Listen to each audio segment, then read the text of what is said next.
Chapter 592. Aisha Aljet was born in Europe and was abandoned by her parents at the entrance of a church. It was a church that functioned as an orphanage.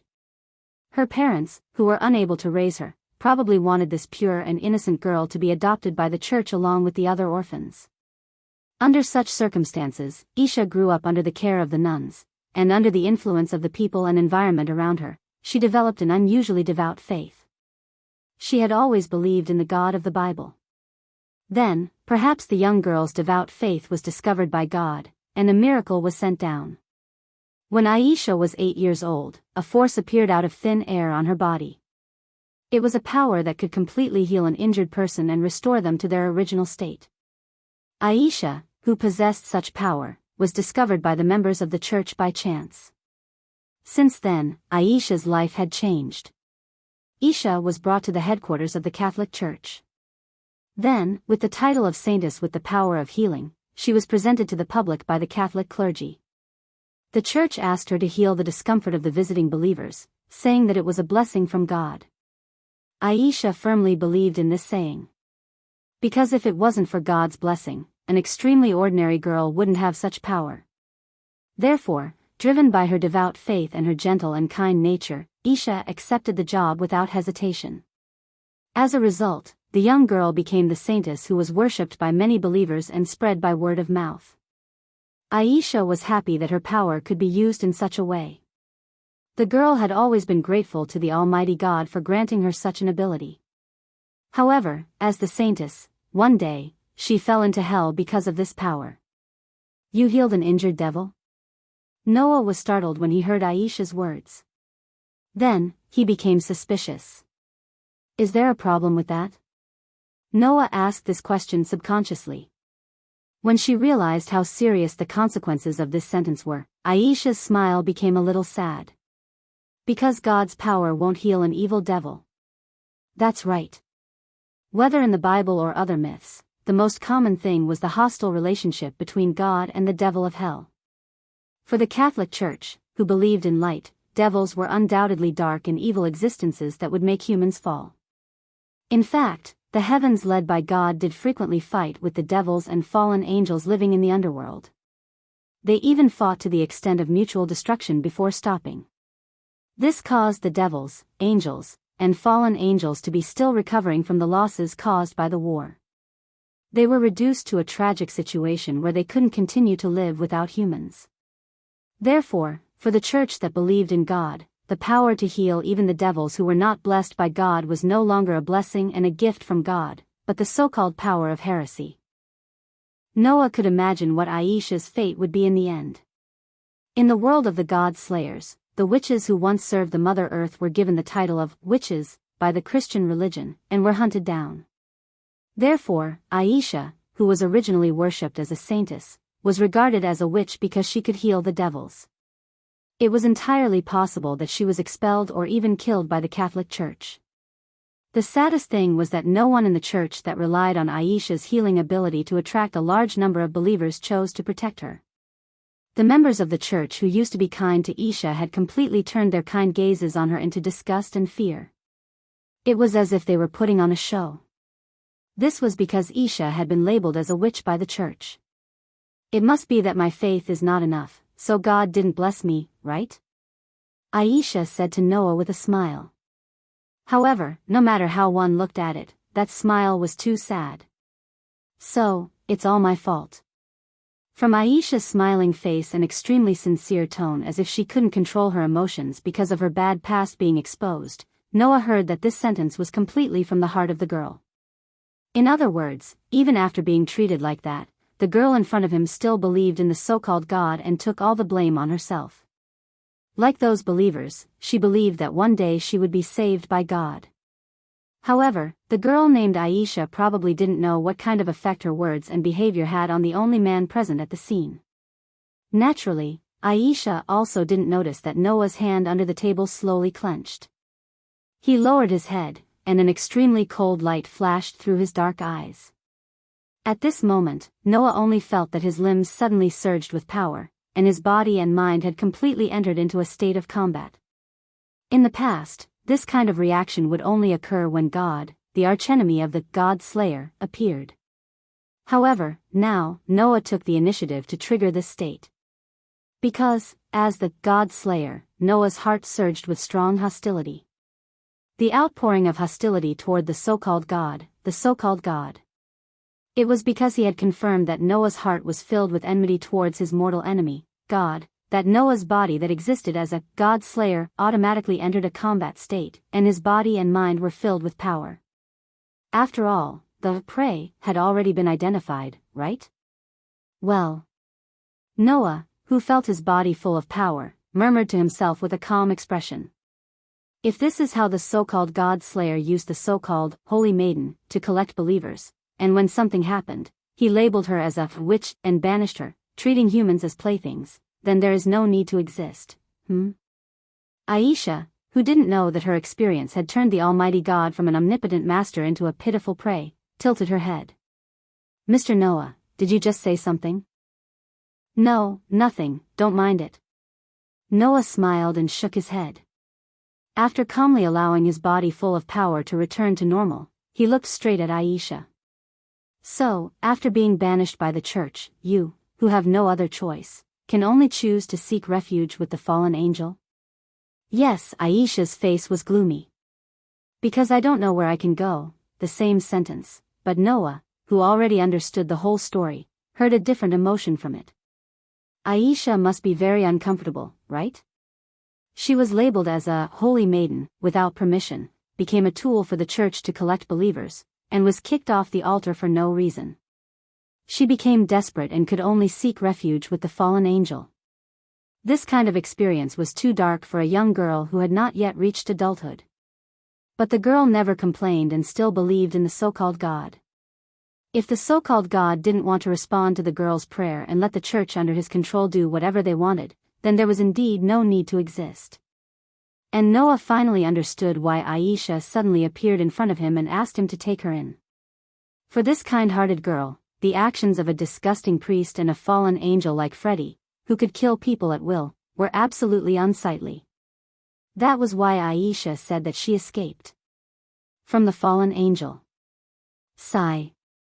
Noah couldn't help but sigh. Although he hadn't confirmed whether what Aisha said was true or false, Noah still chose to believe it. The reason was probably because of the pure and innocent look in the eyes of the young woman named Aisha, even though she had met with such a tragic fate. This reminded Noah of the time when he was called a shelter. Those children who bore the same tragic fate and were hated by the world were still innocent. In this case, what reason did Noah have to reject the request of the girl in front of him? I understand. Noah suddenly smiled. If you don't mind, you can stay. Really? Aisha cried tears of joy, and there were tears at the corner of her eyes. Can I really stay here? Noah smiled and nodded, letting Aisha lower her head. Not long after, a teardrop dripped down her face. Seeing this, Noah silently came to Aisha's side and patted her back. Sobs slowly echoed in the room and didn't stop for a long time. Chapter 593. Standing at the door, it was obvious that Kitten, who had just returned, was carrying a backpack on her back. However, she cast an extremely sharp gaze in front of her, and a trace of hostility faintly appeared on her doll-like delicate face. Under Kitten's sharp gaze, Aisha twisted her body uneasily. She didn't know what to do with her slender hands. One moment, she was clutching her clothes, and the next moment, she was clutching them tightly together. She appeared to be very flustered, and she cast a pleading gaze at Noah. Almost at the same time, the kitten's sharp eyes also turned to Noah. What's going on? From the kitten's low tone, Noah heard a hint of displeasure and confusion. There was no doubt that the kitten seemed to have a very serious hostility towards Aisha, who appeared in Noah's house. But that wasn't anything strange. Just like the church, which believed in God, regarded the devil as a target that must be eradicated, the devil naturally regarded the church as an enemy. Because she didn't know what happened to Aisha, the kitten didn't know that Aisha was no longer a member of the church. However, the kitten could still recognize the nun's outfit that Aisha was wearing. Therefore, the kitten regarded Isha as a member of the church. Of course, even if it was explained clearly, the kitten's hostility was probably still there. After all, Isha, who was expelled by the church, was still relying on the fallen angel until now. And for the devil, the fallen angel was also an enemy. In other words, in the kitten's opinion, the sudden appearance in her house? No matter how he looked at it, Aisha did not look like one of them anymore. It was understandable for her to have this reaction.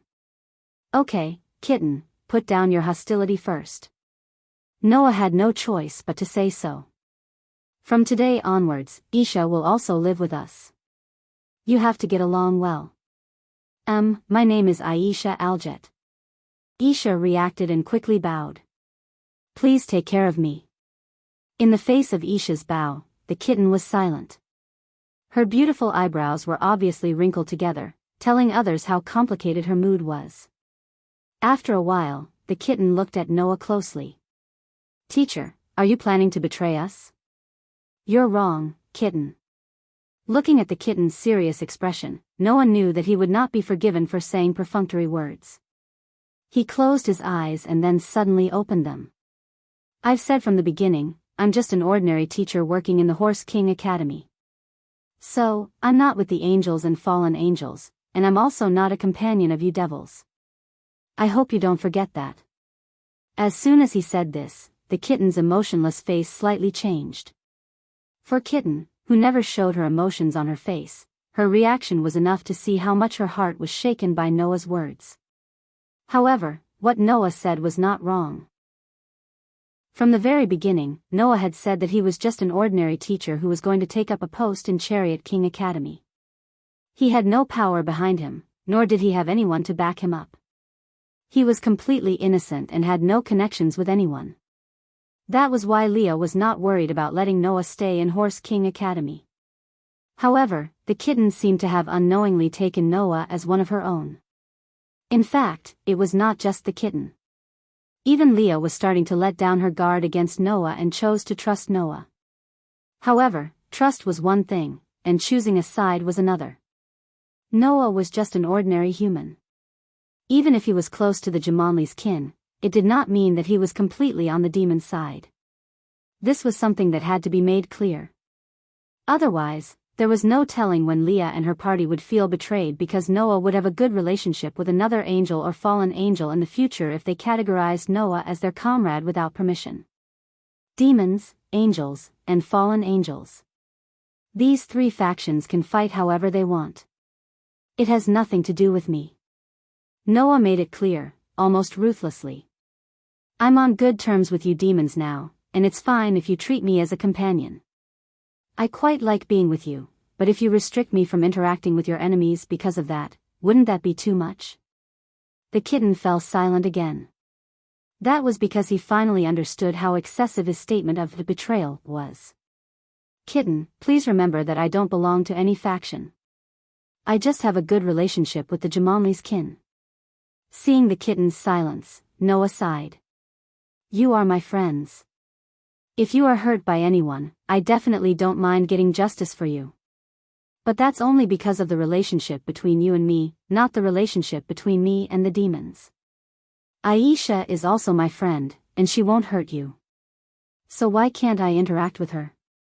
Why can't I let her stay with me? Why is being with her betraying you? After a series of rhetorical questions, Kitten was at a loss for words. In short, come in first. Noah also realized that it was too realistic to continue. He shook his head and waved at the kitten. As a cohabitant who is going to live together in the future, you should first understand the reason why Aisha is here before making a judgment. Hearing this, the kitten, who had been at a loss for words, raised her head. Her big watery eyes flashed with relief. After glancing at Aisha, who was looking at Noah emotionally, she nodded and walked into the room. I'm sorry. 10 minutes later, the kitten, who had learned all about Aisha's past from Noah, lowered her head to Aisha and apologized. I didn't know that you had left the angels and fallen angels for such a reason. I'm really sorry for being hostile to you. No, it's okay. Aisha shook her head quickly, then as if praying, she clasped her hands in front of her chest, showing a gentle smile like the Holy Mother. I have a new place now, and I'm no longer a person who is not favored by the Lord. Please raise your head and get along with me. And the kitten nodded heavily. I will get along well with Aisha. Kitten-chan. Aisha was extremely touched, and Noah couldn't help but feel a little exasperated. Wasn't this girl a little too naive and innocent? He didn't think about whether the kitten's words were from the bottom of her heart. How could she be so touched? Of course, the kitten's words were completely from the bottom of her heart. Noah could guarantee this. Thinking of this, Noah suddenly remembered. By the way, Aisha, you said that you have the power to heal everything. What kind of power is that? Leah said that in this world, there were basically only 3 types of people who had power that humans could not possess. One was the holder of the sacred gear, one was the mage, and the other was the exorcist. And other than these 3 types of humans, the rest of the humans generally did not have special powers. That's right, under normal circumstances. In that case, was Aisha an exceptional human with special powers that exceeded the above 3 types of humans? Noah was quite curious about this. However, the power that Aisha displayed next surprised Noah and the kitten. That, Mr. Noah, would you like to take a look? Aisha once again clasped her hands in front of her as if she was praying. The next moment, on the fingers of Aisha's clasped hands, a pair of rings that emitted a soft green light suddenly flashed. That's... Noah was surprised. Aisha. Even the kitten looked at Aisha in a daze and said in surprise. Are you a holder of the sacred gear? Aisha nodded repeatedly, making Noah's heart skip a beat, and he asked. Aisha, you said before that after being expelled by the church, you sought refuge with the fallen angels, right? Yes. Yes. Aisha was startled and then nodded. Seeing this, Noah immediately asked. Then, did you seek refuge with the fallen angels yourself? Or did the fallen angels find you themselves? No, I didn't seek refuge on my own accord, Aisha said with some confusion. I met the organization of lost exorcists after I was expelled, and then I was introduced to the fallen angels. Noah's eyes narrowed slightly, and he began to ponder in his heart. It seemed that Aisha's matter would not end so easily. Chapter 594. Late at night, in the dark room, Aisha and the kitten slept together on the bed that should have belonged to Noah. They breathed regularly, closed their eyes, and fell asleep. Noah was lying on the bed on the floor, and his eyes were also closed, as if he had fallen into a deep sleep. However, at a certain moment, Noah suddenly opened his eyes without the slightest warning. His dark eyes, deeper than the moonlight, flashed a light in the dim space. He slowly got up and put on his clothes. Just as Noah was about to walk in the direction of the door, a deliberately suppressed voice sounded slightly. Teacher. Noah stopped, turned his head, and looked in the direction of the bed. The kitten, who was wearing coffee-colored pajamas with a picture of a cat on the chest, had woken up and was looking straight at Noah. Are you going out? Noah nodded with a smile and put on the coat in his hand. Go out and deal with the annoying rats. The kitten nodded without any surprise. Do you need my help? No need.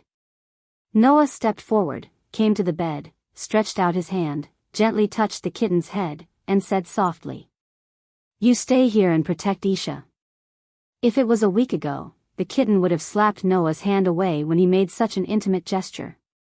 However, in the past week, the kitten often got into Noah's bed when she was in a daze. Unknowingly, she no longer rejected Noah's touch. It was like a cat who was wary of humans was gradually tamed and began to show a docile side to her master. Therefore, under Noah's touch, the kitten's face collapsed little by little. Although she did not show an expression of enjoyment, she was indeed very docile. Then, please hurry up and get rid of those rats that have irritating malice and wake up people who are sleeping soundly. Since even the cat who specializes in catching rats asked me to do so, of course, I will obey. Noah suddenly smiled and waved his hand. Then, I will be back. Leaving these words behind, Noah gently opened the door under Kitten's gaze and walked out. Then, he closed the door behind him, returning the dark room to silence once again. The dark night continued on. However, in this dark night, there was something even darker than the surrounding darkness. They were like the wings of a crow, completely black in color.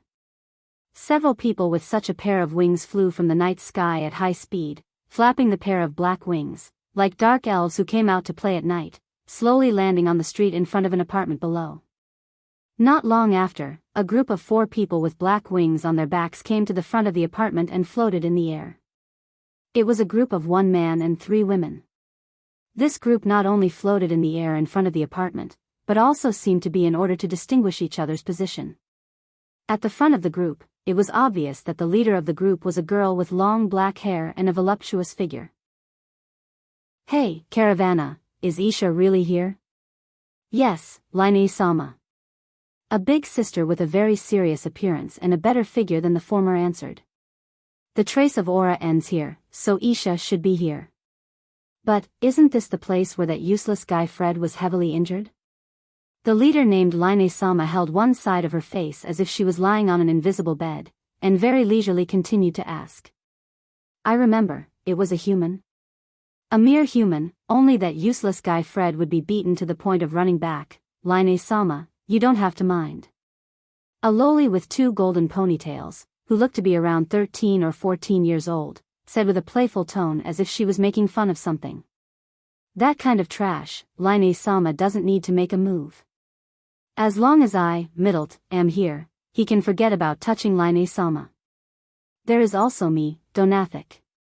The one who spoke with a deep voice was an uncle wearing a thick overcoat and a round top hat. "Leave the matter of the battle to us, Line Sama only needs to continue the preparations for the ritual afterwards." Hearing the word ritual, the fallen angel named Line Sama immediately laughed as if she was intoxicated. "That's right. The most important thing is not a human, nor is it that useless priest, nor is it Aisha. I just need to get that sacred gear in her body, the power called Twilight Healing, that can heal everything, and that will be enough." "That's right." Middlet nodded repeatedly in agreement. "As long as we can successfully use the ritual to extract the sacred gear from the nun's body and transplant it into our body, with that kind of healing ability, Line Sama will definitely be put in an important position by the higher-ups. At that time, Line Sama's position among the fallen angels will also sharply rise." Caravana echoed. "And we can also rise to the top of the fallen angels. Perhaps, Line Sama can also obtain the approval of Sir Governor." Donathik once again spat out deep words. As long as Line Sama is favored by Sir Governor, then Line Sama's position among the fallen angels will definitely rise. Hearing that, the intoxicated expression on Line Sama's face became more and more intense, as if she was enjoying the flattery of her subordinates. And that appearance also admitted that Line Sama's wishful thinking was exactly the same as what her 3 subordinates said. Unfortunately, these fallen angels didn't know. Their conversation had already been heard by the 5th person present. The next moment, such a leisurely voice drilled into the ears of everyone present. "So that's how it is. When I heard that Aisha was invited to join the Fallen Angel organization, I suspected that this matter was not that simple. I originally thought that it was just the fallen angels who fancied Aisha's ability and found her. I didn't expect there to be such an inside story. Should I thank you for saying it yourself?" Caravana, Middlet, and Donathik were suddenly shocked. The intoxicated expression on Line Sama's face also disappeared. She raised her eyes and looked at the source of the voice. "Yo, fallen angels, hello." Saying such a sentence, Noah sat on the railing at the front of the apartment's rooftop. With one foot still propped on it, he bent his knees in front of him. As if meeting an old friend, he stretched out his hand and greeted the group of fallen angels led by Line Sama. "This is the first time we've met each other, and it will also be the last time we meet, so I'll say hello to you." The corners of Line Sama's mouth suddenly rose slowly, forming a somewhat cruel and cold arc. "Who are you?" This question doesn't seem to need to be asked. You just need to know that you are the human who defeated Fred, right? Yes, as long as you know this level of information, there is no need to ask about the name, and there is no need to know. Noah spread his hands and smiled faintly. Because I don't want you to keep thinking about me after you die, and I don't have the time to keep remembering the names of some low-level members of the fallen angel. These words directly angered all the fallen angels present, including Line-sama. Even if their attitude was high, the 4 people here were indeed just low-level members of the fallen angel. Therefore, Line-sama wanted to get Aisha's sacred gear and climb to the top of the fallen angel. Being exposed like this, how could the fallen angels not be angry? "TSK, you really dare to say it?"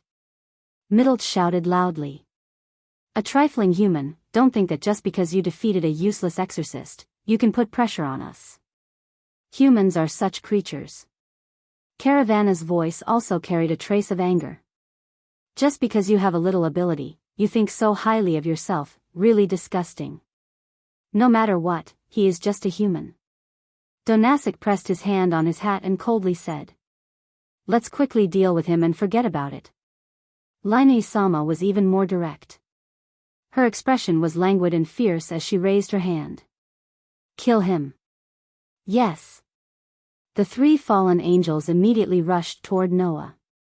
Looking at the 3 fallen angels, Noah raised his head with a smile on his face. That smile was unusually cold. Chapter 595. Like missiles falling from the sky, the 3 fallen angels named Caravana, Middle, and Donathic seemed to want to surround Noah, who was leisurely sitting on the railing of the rooftop of the apartment, without giving him the slightest chance of survival. They bypassed the 3 perfect trajectories and flew down. Hum. In the sound of the air vibrating in unison, light particles suddenly condensed in the hands of the 3 fallen angels shooting in the direction of Noah, forming a rough-looking spear. It was a spear composed of light. Moreover, it was not the kind of spear used in close combat, but more like a javelin used for throwing. Holding such a spear of light, the 3 fallen angels suddenly stopped flying.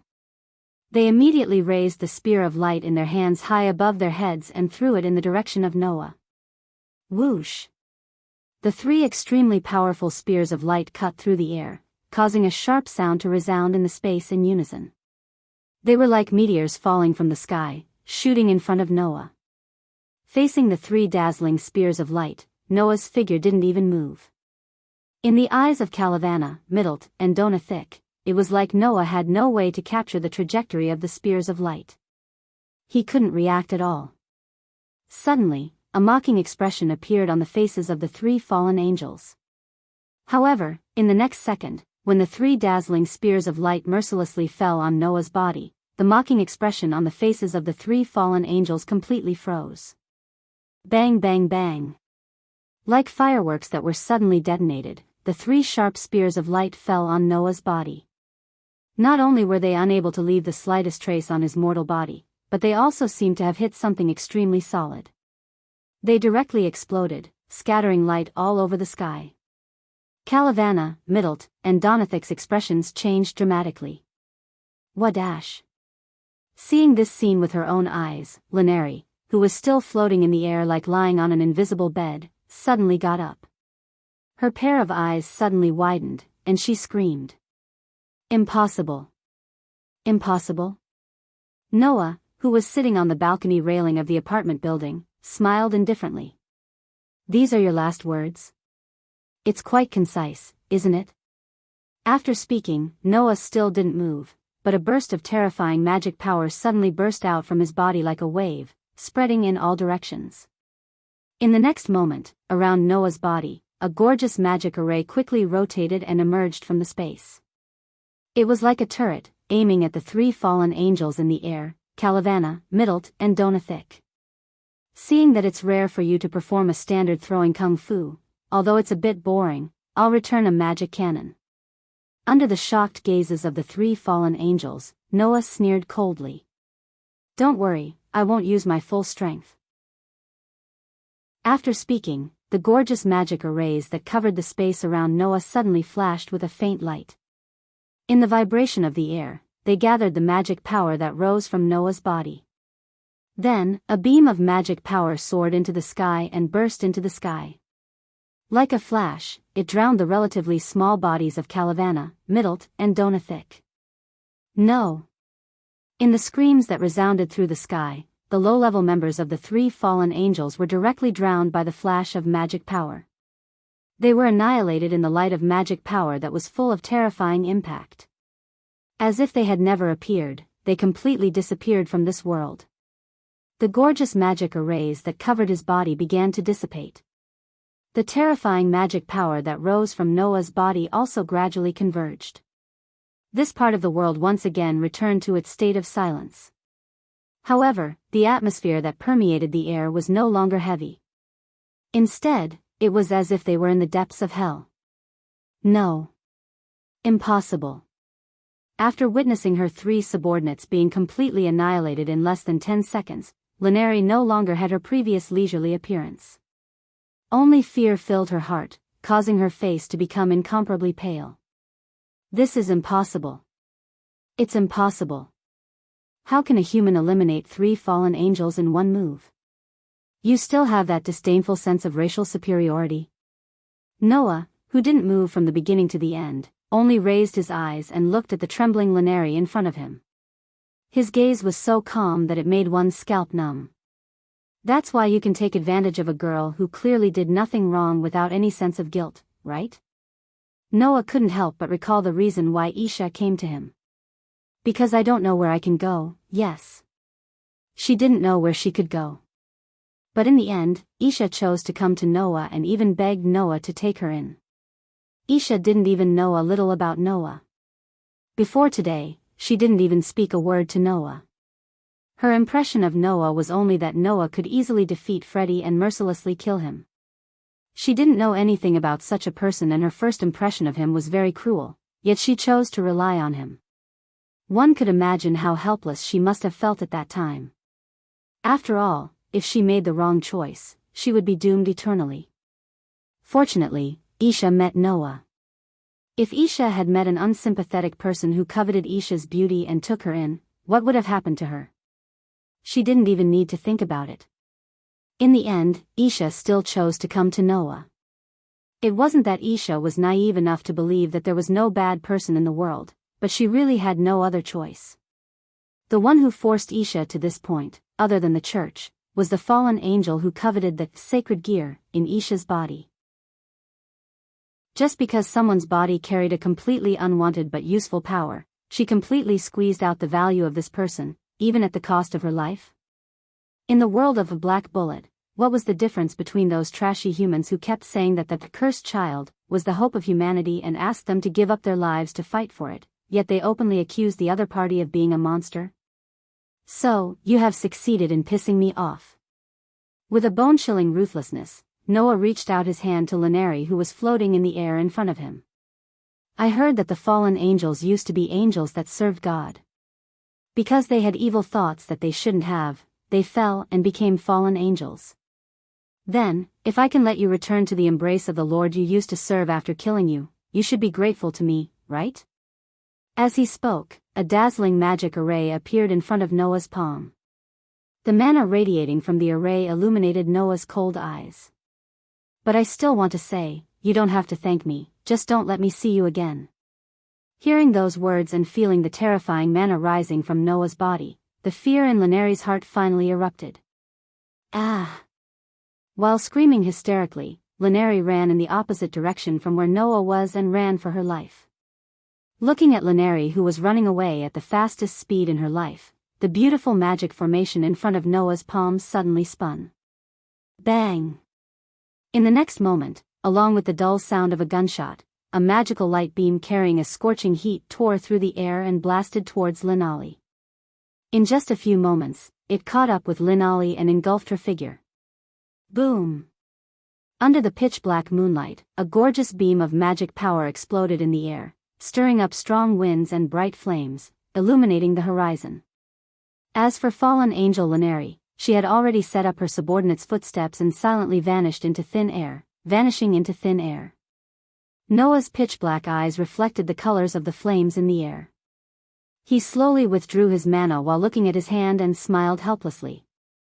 After becoming a god slayer, the already foul mana has become even more out of the norm. After processing the mana, the magic that is shot out can no longer be used as a bullet, but as a cannon? If Qing Zi knew, he would probably feel that it's unfair, right? Chapter 596.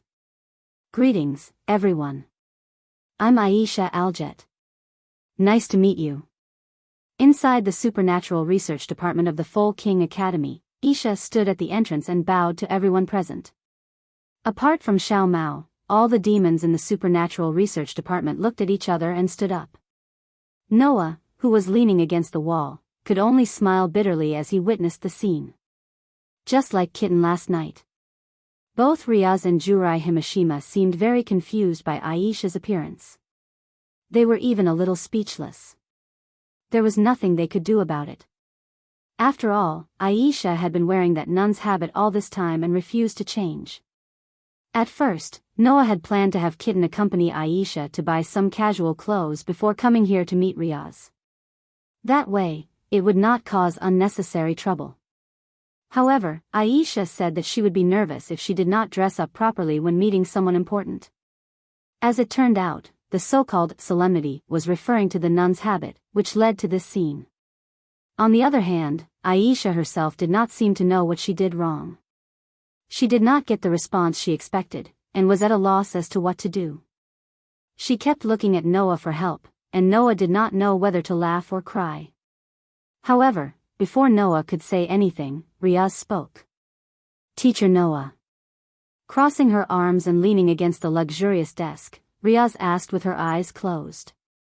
Can you please explain the current situation? I've already explained it once last night. So, let's just wait for Kitten to report it to you so that I don't have to say it again. Noah sighed. Of course, I can still tell you the purpose of this meeting. Purpose?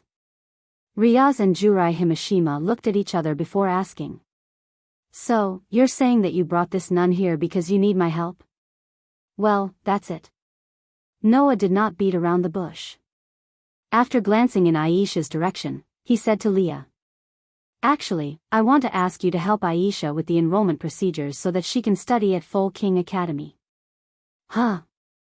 Leah exclaimed in shock as she looked at Noah in disbelief. You mean, you want the church's nuns to come and go freely in my territory? Not to mention Leah's, apart from Kitten who knew what was going on, Jurai Himashima was also completely confused, but she still spoke very politely. Teacher Noah, are you serious? It was no wonder that Ju Naiji would ask this question.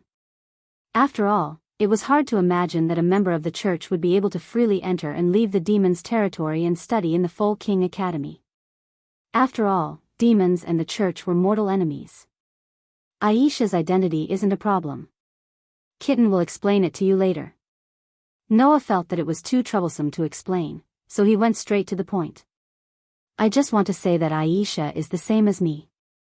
She doesn't belong to any faction, so you don't have to worry about that. Just tell me if I can let Aisha study in Full King Academy regardless of her identity. That being said, as long as Leah agreed, it would not be a problem for Aisha to enter Full King Academy. On the surface, Full King Academy was an extremely ordinary high school, but it was actually a unit run by the Gimli family in the human realm. In other words, Leah was the owner of Full King Academy. As long as Leah agreed, Aisha's enrollment would not be a problem. I want to ask you for a favor as well. Aisha nervously tapped her fingers and spoke timidly. If Mr. Noah and Kitten are here, then I'd like to be here as well. So, please. With that, Aisha bowed deeply again, and Leah's frown deepened. It seems that a lot of things have happened in places I don't know about. With that, Leah thought about it for a moment before nodding. All right. If we don't consider her identity, it's not a problem for her to enroll in the academy. An elated look appeared on Aisha's face upon hearing this. Oh, really? But just like my mentor, I'll take corresponding measures to enroll you in Full King Academy. Leah looked straight at Aisha, her expression turning more or less serious. Not only will I have someone investigate your identity, but I'll also have Kitten keep an eye on you, just like Mr. Noah. Are you sure you're okay with that? Yes. Aisha seemed to have calmed down from Leah's seriousness, and a sincere smile appeared on her adorable little face. As long as I can be with Mr. Noah and Kitten, I'm willing to do anything. From this sentence, anyone could tell that Isha was dependent on Noah and Kitten. Presumably, in this unfamiliar place where her identity was very sensitive, Aisha would only feel at ease if she stayed by Noah and Kitten's side, right? It's good that you understand. She nodded and said helplessly, I'm glad that you understand. I don't know what happened, but since I've agreed to it, I hope everything goes smoothly. Don't let anything happen that would make me regret it. Yes. Aisha straightened her back and replied reflexively. Clearly, Aisha was nervous in front of the noble and elegant Leah, who was also a pure-blooded superior demon. Thanks, Leah's. Noah thanked Leah's before turning to the kitten. Kitten, show Aisha around the academy and let her familiarize herself with the place. Kitten did not object, and held Aisha's hand after a nod. Come with me. Oh okay. With that, the expressionless kitten left the supernatural research department with the happy Aisha and walked outside. Only then did Leah turn her gaze back to Noah. Could it be that what happened last night has something to do with that child? What happened last night? Noah was startled and immediately reacted. You already know? What can I know? Leah said with some displeasure. I just felt a very powerful magic power appear last night, and the location was where you lived. If it wasn't for Kitten not contacting me, I would have gone to the scene last night to check it out.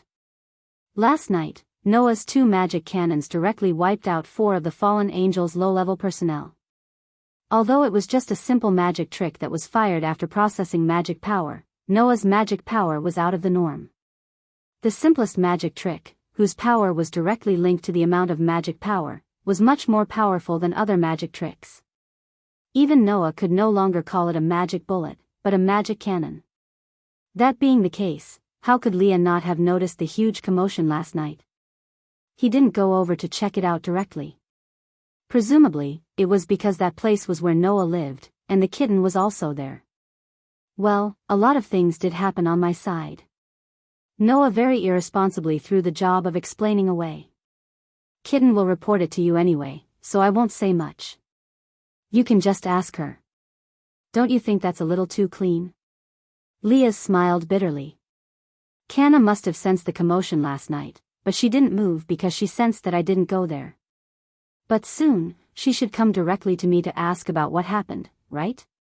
As soon as he said that, someone knocked on the door of the supernatural research department. Yes. Jurai Himashima was the first to react. Come in. The door of the supernatural research department was immediately pushed open by a hand. It was the hand of the vice head of the student council, Jinro Zhangji. And standing in the direction of the door was naturally the president of the student council, Takashi Kanna. Just like Leah and Jurai Himashima, Takashi Kanna and Jinro Zhangji had always been working together. Noah, who used to think that it was like a princess and her attendant, now understood why. Leah once said that there were only 2 pure-blooded demons in this academy. One was Leah, who was from the Gimli family. As for the other one, there was no doubt that it was Leith's childhood sweetheart, Joshua Kangna.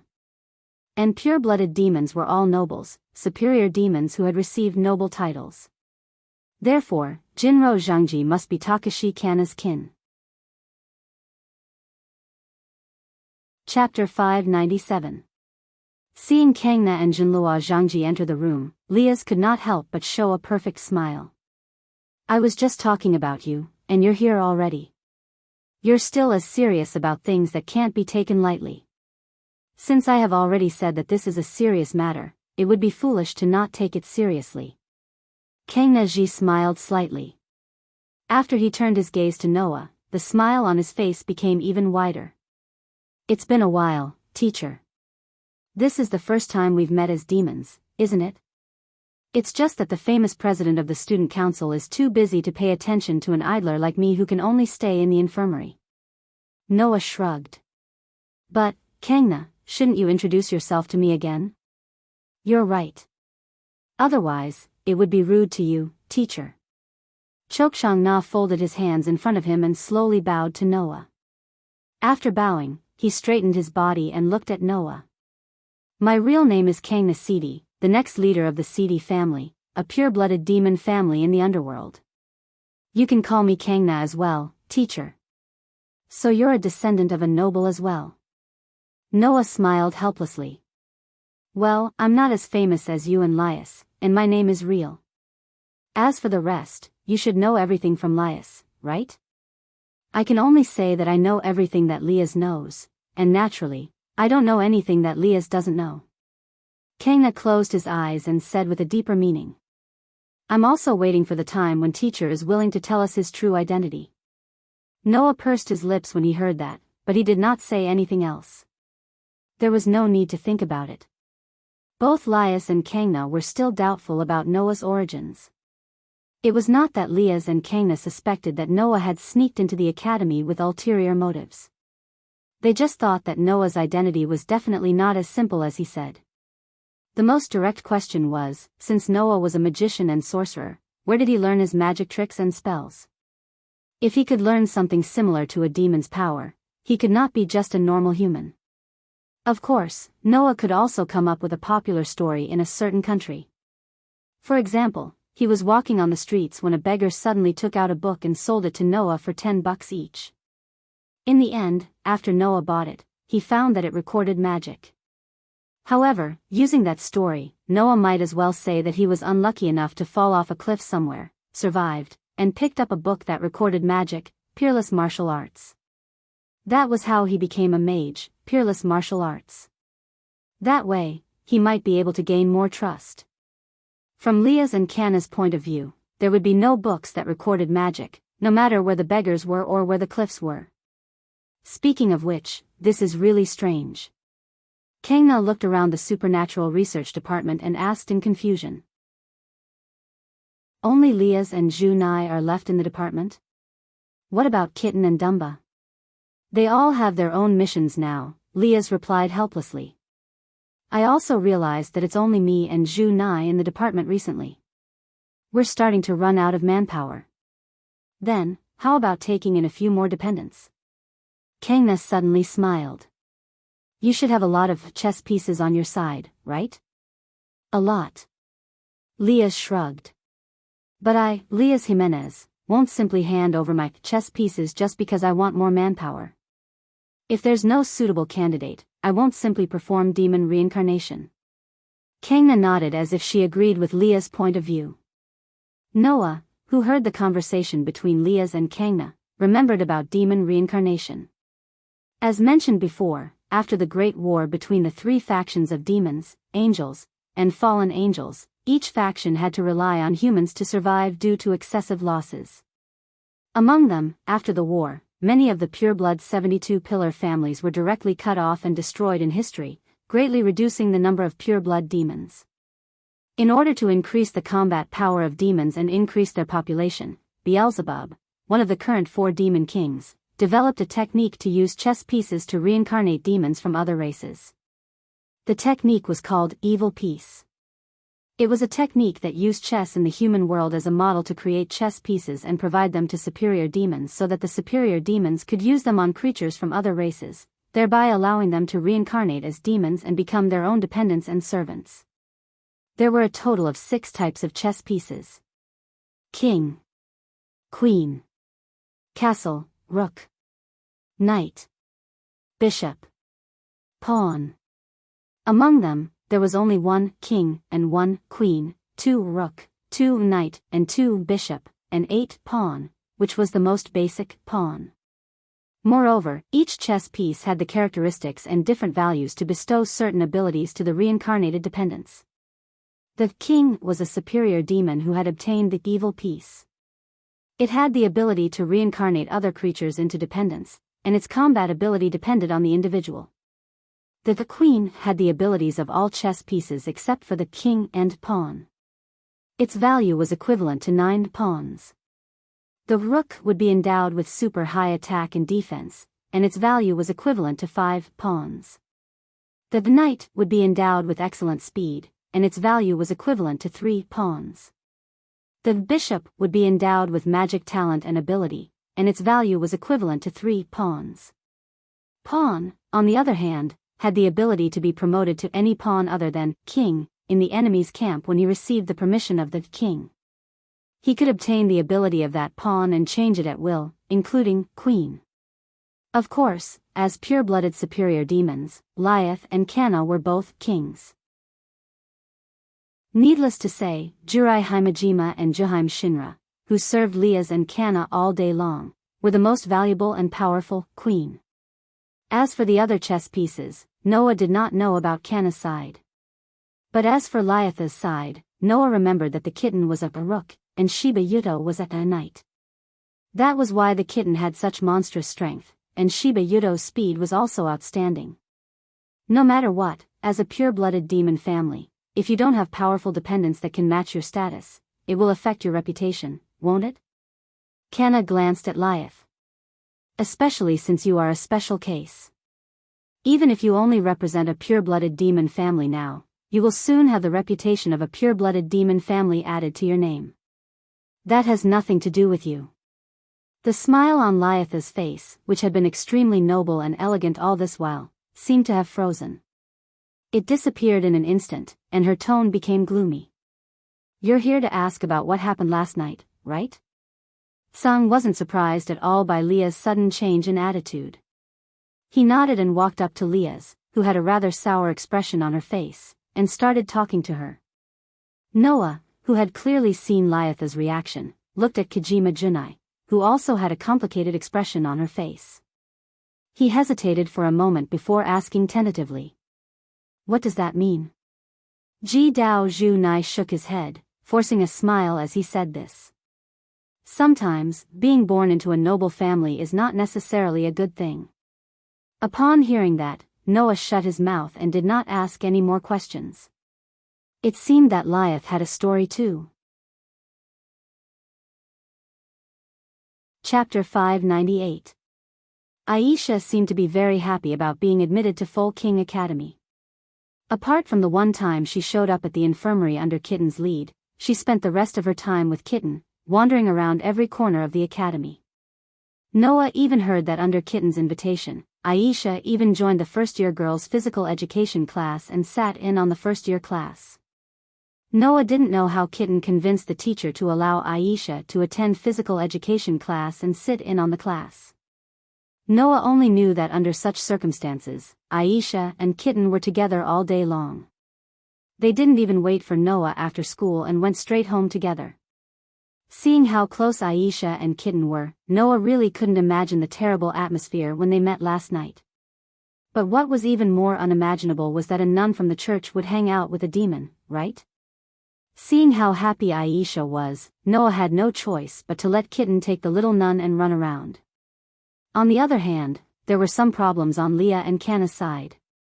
It was mainly reflected in two aspects. One was Canna's attitude towards Noah. No, it should be said that Canna cared about Noah a lot. Maybe it was because Kitten told her the reason why Noah killed the 4 fallen angels who had set their sights on Aisha. Canna started to pay attention to Noah. To be more precise, it was Tsang Na who noticed Noah's battle prowess. To be able to kill 4 fallen angels without suffering a single injury, and to be able to sense a huge amount of mana last night, Canna believed that Noah's strength was at least at the level of a superior demon. In other words, Noah's strength should at least be on par with Leah and Canna's. If that was the case, Canna would definitely pay more attention to Noah. A mage who was at least as powerful as a superior demon was enough to threaten Lias and Canna. While Leah had begun to trust Noah, Canna didn't. However, Noah didn't show any signs of attacking anyone in Full King Academy, nor did he show any intention of doing anything. That was why Canna suppressed her suspicions for the time being and only paid attention to Noah. People with great power attracted attention easily in the first place. That was why Canna's change was understandable. On the other hand, there was the problem with Leah. There was no telling what Canna's words in the supernatural research department meant, but Canna's words did awaken some unpleasant memories in Leah's heart. Those memories seemed to be hidden deep in her heart as if she was avoiding them. And yet, Lias's childhood sweetheart, Tsang Na dug it out instead. Perhaps it was because Kano was reminding Leah to stop running? But that did put Leah's mood today. According to Jurai Himashima, Leah had been spacing out many times throughout the day and appeared to be very absent-minded. Noah kept that in mind and didn't poke his nose into other people's business. Chapter 497. Alim. After a while, Noah told Erica and Liliana about how he met Athena last night, followed her here, discovered those evil magicians and came to this ruin. After understanding the whole story, Erica and Liliana fell silent almost at the same time. They looked at the evil magicians lying on the ground with hostility in their eyes. What a loss of composure, Liliana expressed her inner emotions directly. Although the losses caused by the battle between the two kings made the magic societies in Italy focus most of their attention on the crater, which is why they didn't discover the petty tricks of these despicable people, none of the magic societies discovered the situation here. It's really a loss of composure on the part of the magic societies in Italy. There's nothing we can do about it, Lily, Erica analyzed calmly. After all, Italy is basically controlled by various magic societies in secret now. Even if there were any ruins, they would have basically discovered them. Who would have thought that there would be undiscovered ruins hidden in this place? Or maybe someone discovered it, but didn't explore it, right? Noah made sarcastic remarks as if it had nothing to do with him. Although they are all magic societies in Italy, there is also a hostile relationship between the Copper Black Cross and the Bronze Black Cross. It's impossible for all the magic societies in this country to be united. This ruin might have been discovered by some magic society, but in order not to attract the attention of other magic societies, they haven't found the opportunity to explore it. Noah glanced in the direction of the ruins. To put it simply, it's possible that some magic society has been hiding this ruin because they want to monopolize it and wait for the opportunity to explore it. In the end, it was discovered by these evil magic societies during this sensitive period, right? Erica sighed. It's not impossible. Upon hearing that, Liliana furrowed her brows subtly, revealing a trace of helplessness and irritation on her face. Liliana's personality was too straightforward, which could be said to be the most standard type of knight. Therefore, Liliana generally wouldn't get involved in complicated matters such as conspiracy theories. It could be said that in terms of talent in swordsmanship and magic, Liliana wasn't inferior to Erica at all. However, Liliana didn't have the temperament and qualities of a social lady at all. That was why Liliana had been toyed with by Erica since she was a child. Liliana could also understand the various speculations of Noah and Erica, but it was difficult for her to participate in the discussion. The only thing Liliana could do was to express her feelings without hiding anything. Hence, Liliana said as if she was having a headache. I didn't expect that even a goddess like Athena would appear and look for the snake.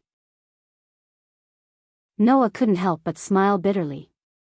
After rolling his eyes at the shy Isha who popped her head out of the bed and Kitten who was staring at him, he picked up 2 pieces of clothes on the ground and threw them on the bed.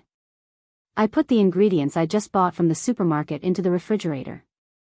Before I finish, if you are still hiding in the bed, I will directly lift the quilt.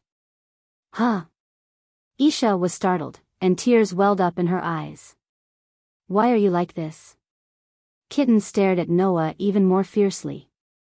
Obscene healthcare teacher, Noah, who was completely accustomed to Kitten's sharp tongue, turned around indifferently and walked toward the kitchen. I mean what I say. Looking at Noah who left this sentence and walked into the kitchen without looking back, Isha and Kitten looked at each other. After a moment of silence, they suddenly lifted the quilt at the same time and picked up the clothes that were thrown on the bed by Noah. When they saw the clothes, they both widened their eyes at the same time. This is. Sure enough, you are an animal teacher. Isha and Kitten had no choice but to put on the clothes when they heard the sound of the refrigerator door being closed. Even though their faces were red, they still put on the clothes. So, Noah, who came out of the kitchen, froze again as if he had been petrified. This was because Isha and Kitten's outfits were too destructive for men. It wasn't anything strange, though. However, at this time, Isha was only wearing pajamas that had been buttoned incorrectly due to panic. Moreover, she was only wearing the upper half of her body. Kitten was even worse, she was only wearing a white t-shirt. In other words, whether it was Isha or Kitten, they only covered their upper bodies, exposing their 2 white thighs to the air. Noah could even vaguely see that under the pajamas and t-shirts on Isha and Kitten, there were faintly discernible patterns on their lower bodies. This caused Noah to involuntarily take a step back and exclaim in shock. "Why are you dressed like this?" Isha and Kitten, who were angry out of embarrassment, stared at Noah speechlessly. Noah suddenly remembered. He only threw one set of clothes to Isha and Kitten each. Noah covered his face. This kind of situation is inevitable when living together. Chapter 599. Cohabitation between a boy and a girl would cause all kinds of problems. If they loved each other and were already married, or if they were boyfriend and girlfriend and were so close that they couldn't be separated, then it was a different story. However, if the relationship between them could only stop at the level of friends, then all kinds of things would happen, and it was inevitable. Take Noah for example. He had lived with a lot of girls before. For example, in the world of Absolute Double Blade, he first lived under the same roof with Ivanli and Julie, and then he lived in the same room with Lilith. At that time, all kinds of accidents had caused Noah a lot of trouble. However, among the 3 girls, except for Ivanli, Lilith, who was as dazzling as the sun, and Julie, who was as gentle as the moon, didn't have the self-awareness of a man and a woman. Maybe they trusted Noah too much, or they didn't put up their guard against Noah at all. During the cohabitation period, they had been training Noah's patience. It made Noah feel that the reason he could face girls so calmly now was all thanks to the 2 girls. On the contrary, in the world of Night of the Sorcerer, when he lived with Qing Zi and Yu Zhu, there weren't so many things that made people think of romantic things. First of all, the area of Jiuyuan Temple was too big. Even if they lived in the same mansion, if they wanted to meet, it was similar to visiting the neighbor's house. Naturally, there wouldn't be so many things happening. Second, Jiuyuan Temple was originally Yu Zhu's territory. In the end, there were magic spells set by Yu Zhu. This kind of application was effective in defending against external enemies, so it was quite easy to prevent any accidents. So, at this moment, Noah finally faced the various problems of cohabitation between a man and a woman that he hadn't faced in a long time. Especially Isha, she seemed to have an excessive attitude of gratitude towards Noah for taking her in. Coupled with her pure and kind nature, sometimes with just a few words, she could make Noah speechless. For example, this night, "Is this really okay?" After the lights were turned off, Isha, who had put on her pajamas, laid on the bed and looked at Noah, who was sleeping on the ground. Her voice more or less carried a trace of guilt and uneasiness. "You gave the bed to a person like me, but you slept on the ground. I'm really sorry." Next to Isha, Kitten also put on her pajamas and laid on the bed.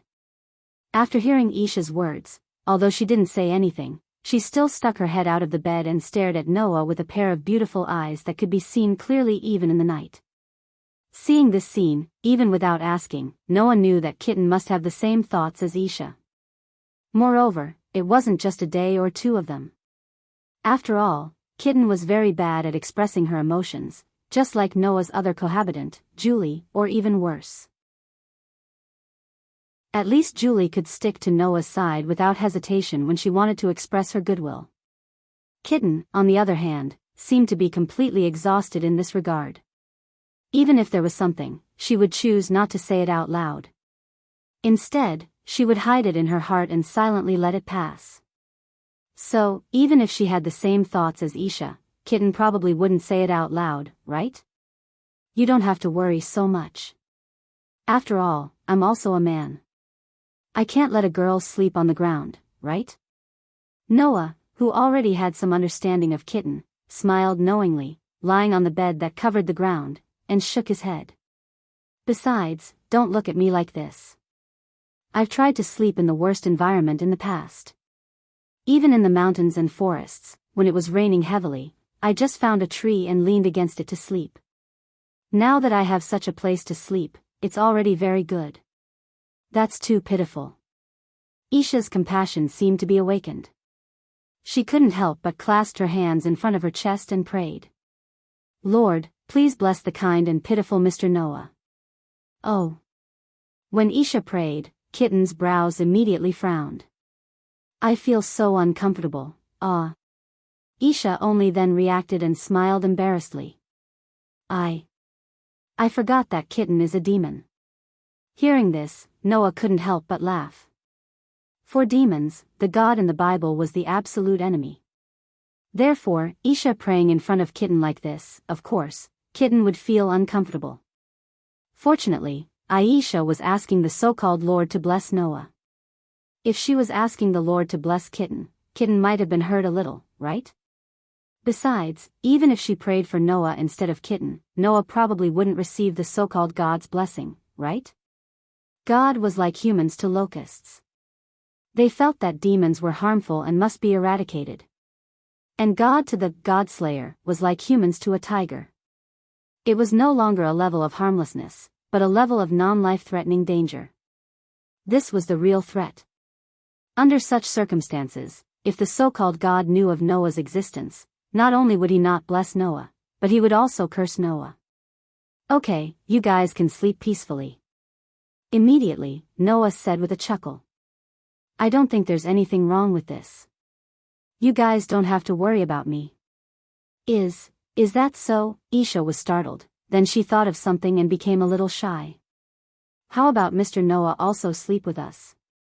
Noah, who had a knowing smile on his face, after hearing this sentence, the expression on his face completely froze and he fell into a state of speechlessness. This way, everyone will be able to sleep comfortably, right? Isha seemed to have realized how ambiguous her words were. Her pretty face turned red and she hurriedly explained in a panic. Cat. Kita-chan also thinks that this is better, right? However, the small cat made such a sound. Rejected. Aisha immediately lowered her head in dejection. Seeing this, Noah laughed bitterly. Okay, go to sleep, you still have school tomorrow, really? Isha and Kitten both nodded in unison. At this moment, a small red magic circle suddenly appeared beside the kitten's ear like a headset covering one of its ears. Kitten was stunned at first, then she reacted, straightened up, and began to speak to the magic circle. Is this Senior Junai? Surprisingly, it was a small convenient magic circle used for communication. Kitten began to whisper to the magic circle beside her ear. After a while, she wiped her ear and cancelled the appearance of the magic circle. At the same time, Kitten's face also showed a serious expression, looked at Noah, and said this sentence in front of Noah and Isha. The minister is gone. In the silent night, outside the gate of the empty Komoy Academy, Noah slowly walked from afar. When he arrived in front of the school gate, he leaped and easily jumped over the fence of the school gate, entered the academy, and walked in the direction of the old school building. Liath was gone. This was the news that Junai brought to Kitten. However, this news was a bit unclear. To be more precise, it should be said that Liath had never returned home. Junai, who discovered this, contacted Kitten and seemed to want to ask if Kitten had seen Liath. But of course, Kitten, who had been fooling around with Isha all day, of course, was not with Liath. While Junai thought that Liath should be fine, Kitten seemed to be very worried. To ease Kitten's mind, Noah came to Komoy Academy to see if he could find Liath. Noah's intuition told him that Liath should still be in the academy. Noah walked into the old schoolhouse and arrived at the Supernatural Research Department. He gently opened the unlocked door of the Supernatural Research Department and cast his gaze inside. Noah noticed it at first glance. Beside the window of the Supernatural Research Department, a beautiful figure with red hair fluttering in the wind stood there, leaning sideways against the window, looking at the night sky outside. Her pretty face under the soft moonlight showed a pitiful and helpless feeling. As expected, Liath was still in the academy. And it was very obvious that Liath was still here, not because she had something to do, but because she had a lot of things on her mind. Noah had already vaguely noticed this possibility. That was why Noah felt that Liath did not go home. She was not running around outside, but was still in the old school building and had not returned. Chapter 600. To be honest, this was the first time Noah had seen Leah's pitiful and helpless look. In the past, Leah gave Noah the impression that she was a person who had received an advanced education. Her every move carried a kind of majesty and elegance, and no one could find fault with it. After all, in the evil piece, Leah was the king. And Leah's every action did not disappoint her position as the king at all. She was smart and capable, and sometimes even made people feel that she was the next leader of a pure-blooded noble among the demons. She was impeccable. But at that very moment, the Laius in front of Noah was no longer a smart and capable young lady of a noble family. Instead, she was just an ordinary girl who had fallen into a heavy heart. It was hard to believe that such a strong person had become so weak. It was because of this disbelief that no man could stand by and watch Leah in front of him, right? At least, that was the case for Noah. At once, Noah closed the door of the paranormal research department and approached Laius, who was looking out of the window, and spoke softly. Leah. Although his voice was soft, in the silent and dark supernatural research department, Noah's call was still quite harsh. However, Leah did not seem to notice Noah's voice at all. She did not even notice Noah's approach. She just looked out of the window in a daze. Her eyes were even a little unfocused, and she had completely fallen into a state of absent-mindedness. If Noah really had any bad intentions toward Leah, he could definitely kill her with a single blow right now, right? Is Laius really troubled to this extent by her worries? Noah frowned slightly, reached out, and put his hand on Leah's shoulder. Leah, it's time to wake up. Ah. Leah immediately let out a cute cry of surprise after being woken up without warning. She quickly came back to her senses and quickly looked behind her. When she saw Noah, she was slightly stunned and surprised. Why are you here? Shouldn't I be the one asking you that question? Noah's frown deepened. It's already so late. Why are you still here? Late?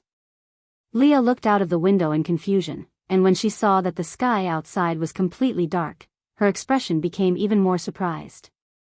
It's already so late? Didn't you notice the time? Noah was a little surprised.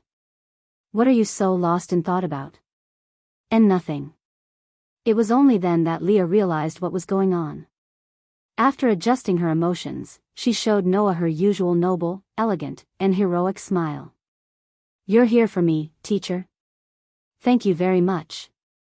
Seeing that Leah had returned to her usual self, Noah did not feel relieved. Instead, he sighed. The way you look now only tells me that you're trying to be brave. What? The smile on Leah's face changed slightly. She turned her back to Noah, as if she did not want Noah to see her expression. I'm not trying to be brave. It's just that you're too worried, teacher. I'm fine. I'm just worried. Noah shook his head and went to the other side of the window. He leaned against it and stood on the left and right side of the supernatural research department's window. Then, he turned and looked at the night view outside. But those cute family members of yours are not just worried. They're very worried. Leah fell silent all of a sudden. Clearly, she knew that if she continued to hide it, she would really be trying to be brave. The surroundings suddenly became quiet, and the atmosphere in the supernatural research department became a little strange. Not long after, Leah suddenly spoke. Do you think it's good to be born into nobility, teacher? Leah's words reminded Noah of what Jurai Himajima said in the morning. So, Noah replied to Leah's question with what Junai Himashima had said to Leah's. Sometimes, being born into nobility isn't necessarily a good thing. You're right. Leah's expression became a little bitter, but it quickly turned into a somewhat illusory, gloomy face as if she was going to go far away. However, I don't think it's a bad thing that I was born into the Gemengli family. In fact, I'm very grateful that fate allowed me to be born into the Gemengli family, allowing me to have a loving family and endless glory. Is that so? Noah glanced at Leah as if he wanted to see through her heart. Do you really think so? Yes. Leah nodded heavily and looked out of the window. But, if it's possible, I hope that people will remember that I'm still Leah while bearing the name of Gimli. The meaning behind her words was obvious. Noah didn't know how famous the Gimli family was or how high their status was. But being born into such a family, Leah's brilliance would inevitably be overshadowed. When people saw Leah, they would only say, "That's the next head of the Gimli family," and not, "That's Leah." Just like how Noah and Laxus were looked at through colored glasses because they were Makarov's grandsons, Leah must have had the same experience. When she did something outstanding that ordinary people couldn't achieve, people would think that since she was born into such a special family, it was natural for her to have such achievements. If she didn't have any outstanding achievements, people would look at her with contempt, thinking that it was a stain on her noble birth and that she didn't deserve to have such a status. Laxus became neurotic because of this. Leah wasn't as extreme as Laxus, but she still felt pressured. "I'm proud to be a member of the Gimli family." Leah smiled bitterly at Noah with a puzzled expression. "So, I don't want the name Gimli to burden me. Do you understand, teacher?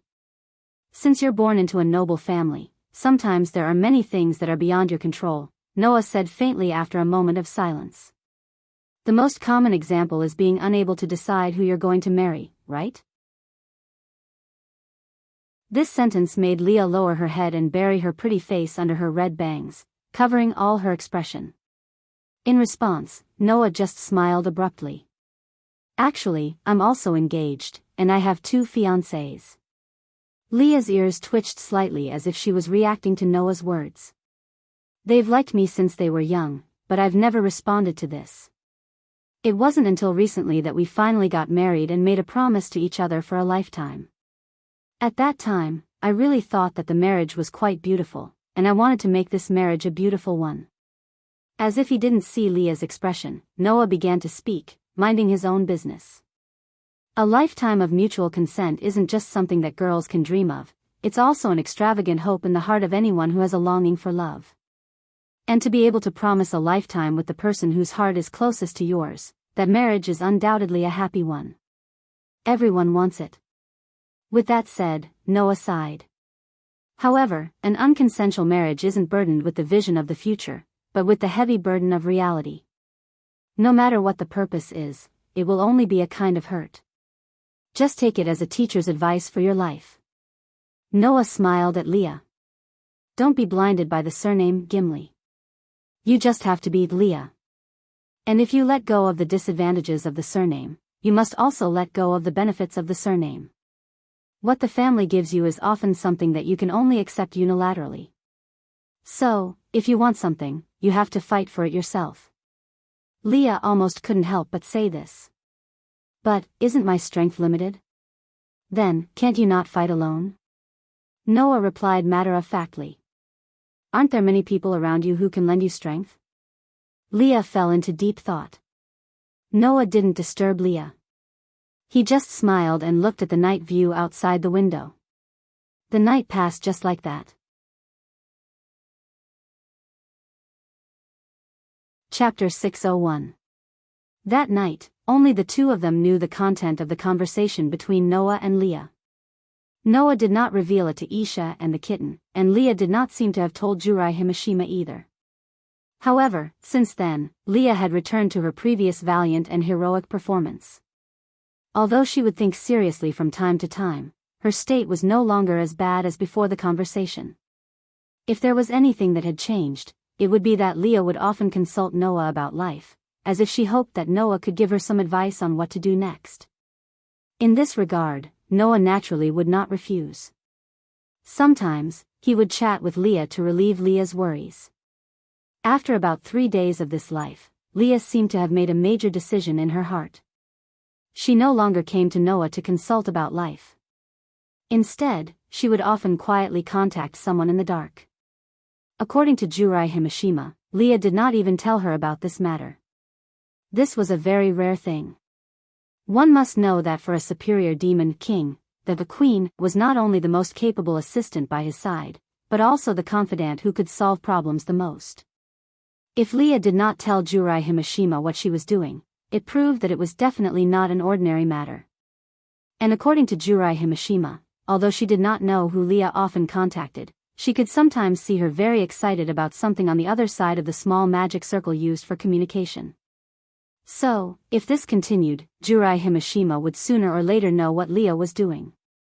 On the contrary, Noah vaguely guessed what Leah was planning to do. However, Noah would not object to this matter. Rather, he would support it and let Leah do whatever she wanted. And so, 3 days passed just like that. This morning, Noah brought the kitten along as usual, walking on the crowded Academy Avenue in the direction of the school building. Humph. Humph. Humph. On the other side of Noah, Isha, who was wearing the Colt King Academy's uniform, was also walking with a school bag in her hand. She was so happy that she was humming a song. Seeing this, the kitten could not help but speak softly. From today onwards, Aisha will be my senior. Yes. Isha's admission procedures were finally completed yesterday. Today, she was finally a second-year student in Colt King Academy as a student. Originally, with Leah's power, this matter should have been completed much faster. But Leah herself had more important things to do, so it was delayed until today. Even so, Aisha looked very happy. From today onwards, I'm also a student of this academy. Isha smiled shyly at Noah. Should I also call Mr. Noah a teacher? Compared to Mr. Noah's polite way of calling me a teacher, I think it's much more intimate. Noah patted Isha's head. Although I'm not in charge of teaching, Isha can still come to me in the infirmary if she needs anything. Senior Isha doesn't need to go to a teacher, the kitten said without looking back. Senior Isha's sacred gear can heal all kinds of injuries. There's no need for a teacher. I'm not talking about coming to me if you're hurt. I'm talking about coming to me in the infirmary if you need anything. Noah rolled his eyes. Kitty-chan, can you stop going against me all the time? The kitten continued walking without a word. Perhaps she did not care about Noah's words, or she just did not want to talk to him. She was as quiet as always. The three of them walked side by side. Naturally, it was the same as before, and they attracted numerous gazes and discussions from the surroundings. But today, most of the surrounding students had their eyes on Isha, and some of them were shocked by her beauty. Isha was also a very beautiful girl. Presumably, in the near future, Isha would become a very popular person in Colt King Academy, and her story would be spread by the hungry boys in the academy. Noah was slowly getting used to this situation. The kitten was already used to this situation, and she continued to walk on the main road of the academy as if no one was around. As for Isha, she did not seem to notice anything and continued to talk to Noah and the kitten. If one thought about it carefully, it was not strange. Isha was the former saintess of the church, and her name was widely spread and was worshipped by many believers. It was impossible for Isha to not be in a situation where she was the center of attention, or rather, it was not strange that she was the center of attention every day. This way, Isha would not be unaccustomed to other people's gazes. Therefore, Noah, the kitten, and Isha walked into the school building together. At this moment, Noah, who was about to enter the school building, suddenly stopped in his tracks. His eyes suddenly lit up, and even the aura around him began to change. Isha and the kitten, who were keenly aware of this, also stopped in their tracks. That? Isha asked in a somewhat uncertain tone. Did you forget to bring something? The kitten did not speak, but she also stared straight at Noah, her eyes filled with confusion. Under the gazes of the two girls, Noah retracted his foot, turned around, and looked in a certain direction on the campus, uttering such words. It seems like an incredible person has come to the school. Hearing this, Isha was still confused, but the kitten's eyes narrowed, and she followed Noah's gaze in that direction, and her expression changed. That's the direction of the old school building. After saying this, the kitten did not even say goodbye, and directly ran in the direction of the old school building, causing Isha to cry out in alarm. Isha. Noah patted Isha's shoulder, calming her down. You go to the classroom first. Hearing this, Isha did not even think about it, and directly shook her head. I want to go with you. Noah, who did not expect Isha to directly reject him, was stunned on the spot. Following this, Isha clenched her hands, and 2 rings suddenly appeared on her fingers, and her face was filled with determination. Although I don't know what happened, but I can heal all injuries. If there is a battle, and someone is injured, then I will definitely be of use. Noah muttered to himself, and after a while, nodded. All right, if it's just to protect you, I have no problem, and I'm not good at healing. If there really is a battle, Isha will be very useful, let's go together. Isha nodded heavily, and under Noah's lead, walked in the direction of the old school building. Chariot King Academy's old schoolhouse, Supernatural Research Department. Noah, who came to the door of the Supernatural Research Department, did not hesitate at all, and directly opened the door. Swoosh! Almost in an instant, everyone in the room cast their eyes in the direction of the door. Among them, Liaz, who was sitting on the sofa, had a rather solemn expression. Zhu Nai, who stood behind Liaz as usual, had her usual smile on her face, but there was a faint feeling of a fake smile. The kitten, who came to the Supernatural Research Department before Noah and Isha, also stood beside Zhu Nai. As Liaz's dependent, she stood behind Liaz, who was sitting on the sofa, with a cold look on her face. In such a room, an unusually heavy and tense atmosphere permeated the surroundings, bringing about an indescribable pressure. Isha seemed to be intimidated by the atmosphere in the room, and she could not help but hide behind Noah, clutching Noah's clothes with an uneasy expression. Noah just gently patted Isha's hand to comfort her, and his eyes were completely attracted by another person in the room. It was a very tall woman with silver hair tied into 2 braids in front of her, standing in the middle of the magic circle engraved on the ground of the Supernatural Research Department, like a servant waiting for orders. She was wearing a maid outfit, and her whole body exuded a cold aura. Noah did indeed feel a rather formidable aura from this person. That aura had already caught Noah's attention, and it was very close to the Godslayer. It was not hard to imagine that this woman dressed as a maid was definitely not as simple as she looked on the surface.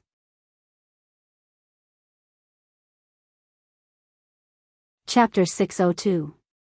When Noah and Isha appeared at the entrance of the Paranormal Research Department, Riaz gasped in shock.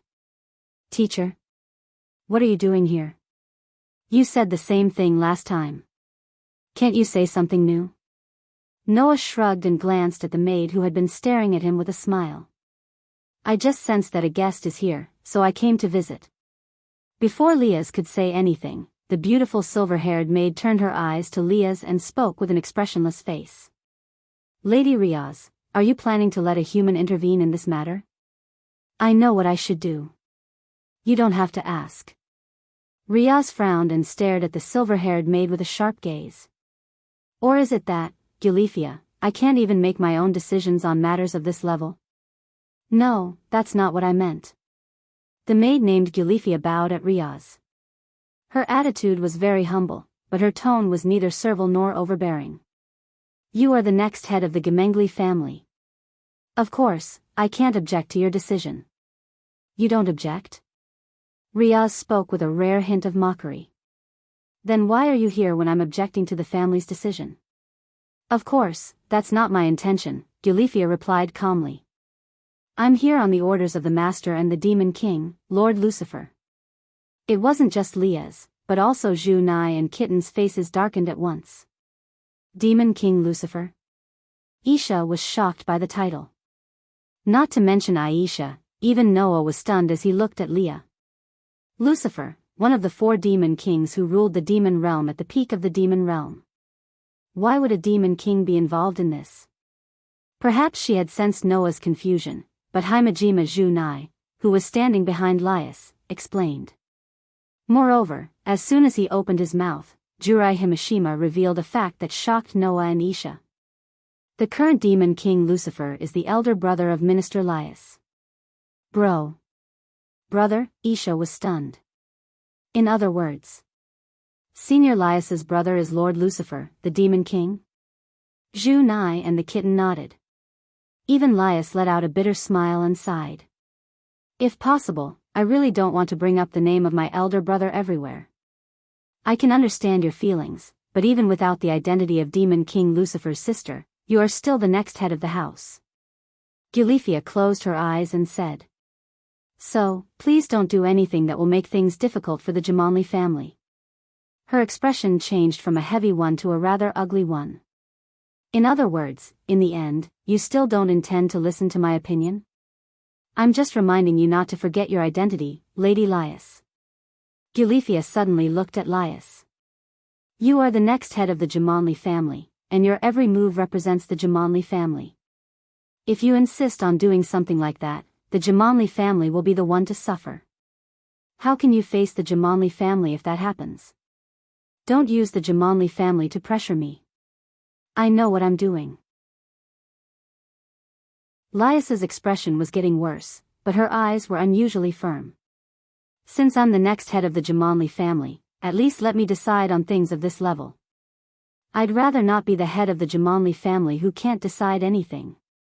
Gulifia's gaze sharpened at those words, and she stared at Leah without blinking. Are you serious? Gulifia had actually abandoned the honorifics. If Gulifia was really a maid like she appeared to be on the surface, then her actions were extremely rude. But Lias actually showed a hint of fear in the face of such a Gulifia, but she still looked back at her with a firm gaze. I've made up my mind, Gulifia. I won't compromise. I want to make a decision for myself. If you can't satisfy me, then I won't go back before you agree, and I won't call myself the next head of the Jamanli family. Following the spread of this sentence, the originally very tense and heavy atmosphere of the scene became even more scalp-numbing. Isha had shrunk behind Noah. While she wasn't trembling, she didn't dare to look in Lias and Gulifia's direction anymore. Clearly, she was starting to feel fear. Noah, who had been quietly listening to Lias and Gulifia's conversation, narrowed his eyes and more or less understood what was going on. From Lias's words, it was clear that the Jamanli family was forcing her to do something, and she wasn't willing to do it.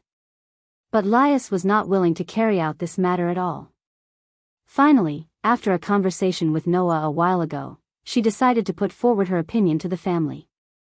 And just like that, the conflict between Lias and the Jamanli family attracted Gulifia. Perhaps Gulifia was here to persuade Lias on behalf of the Jamanli family. As for the matter of Lias being forced to compromise, Noah believed that it was most likely because of the engagement, judging from her performance in the previous conversation. In other words, the Jamanli family had made the decision on Lias's marriage on their own. Naturally, the disgusted Leah started to resist. It was as simple as that. This was a game between Lias and the Jamanli family. Therefore, Noah, who was neither a demon nor a relative of either side, naturally couldn't intervene.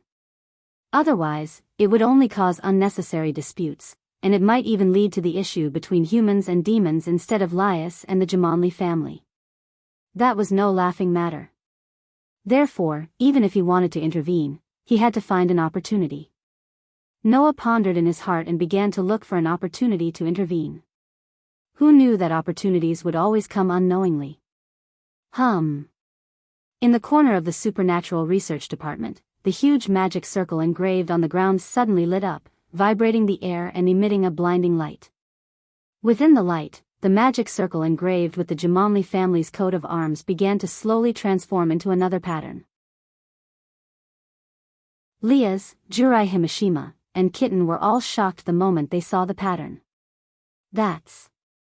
While everyone's attention was attracted by the unfamiliar magic circle that suddenly appeared, a scorching flame suddenly burned along the edge of the magic circle. And in the scorching flame, a figure slowly emerged.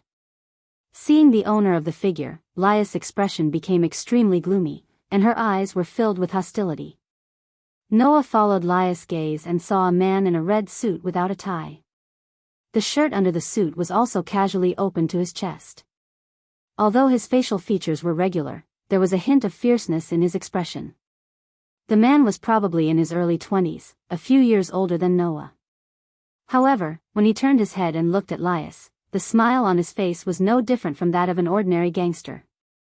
There was no sense of maturity at all. Yo, Lias, I'm here to see you. Lias's expression became more and more unpleasant. Even if there was no disgust on her face, her displeasure instantly infected everyone present.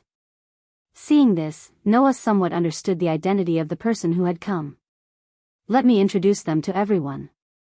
Gilifia stepped forward at the right time and spoke in a tone that reminded one of a robot. This is Rissel Phoenix, the third young master of the Phoenix family, a pure-blooded demon family in the underworld. He is also Lady Lia's fiancé, the fiancé of the next head of the Jumanli family. As expected, Gilifia's introduction was basically the same as Noah expected. This guy named Rissel was the fiancé arranged by the Jumanli family for Lias. Looking at Rissel, who casually put his hands in his pockets and had a smile on his face that made him look like a bully who would bully the weak at any moment, the corners of Noah's mouth slowly curled up. The opportunity to intervene had presented itself to him.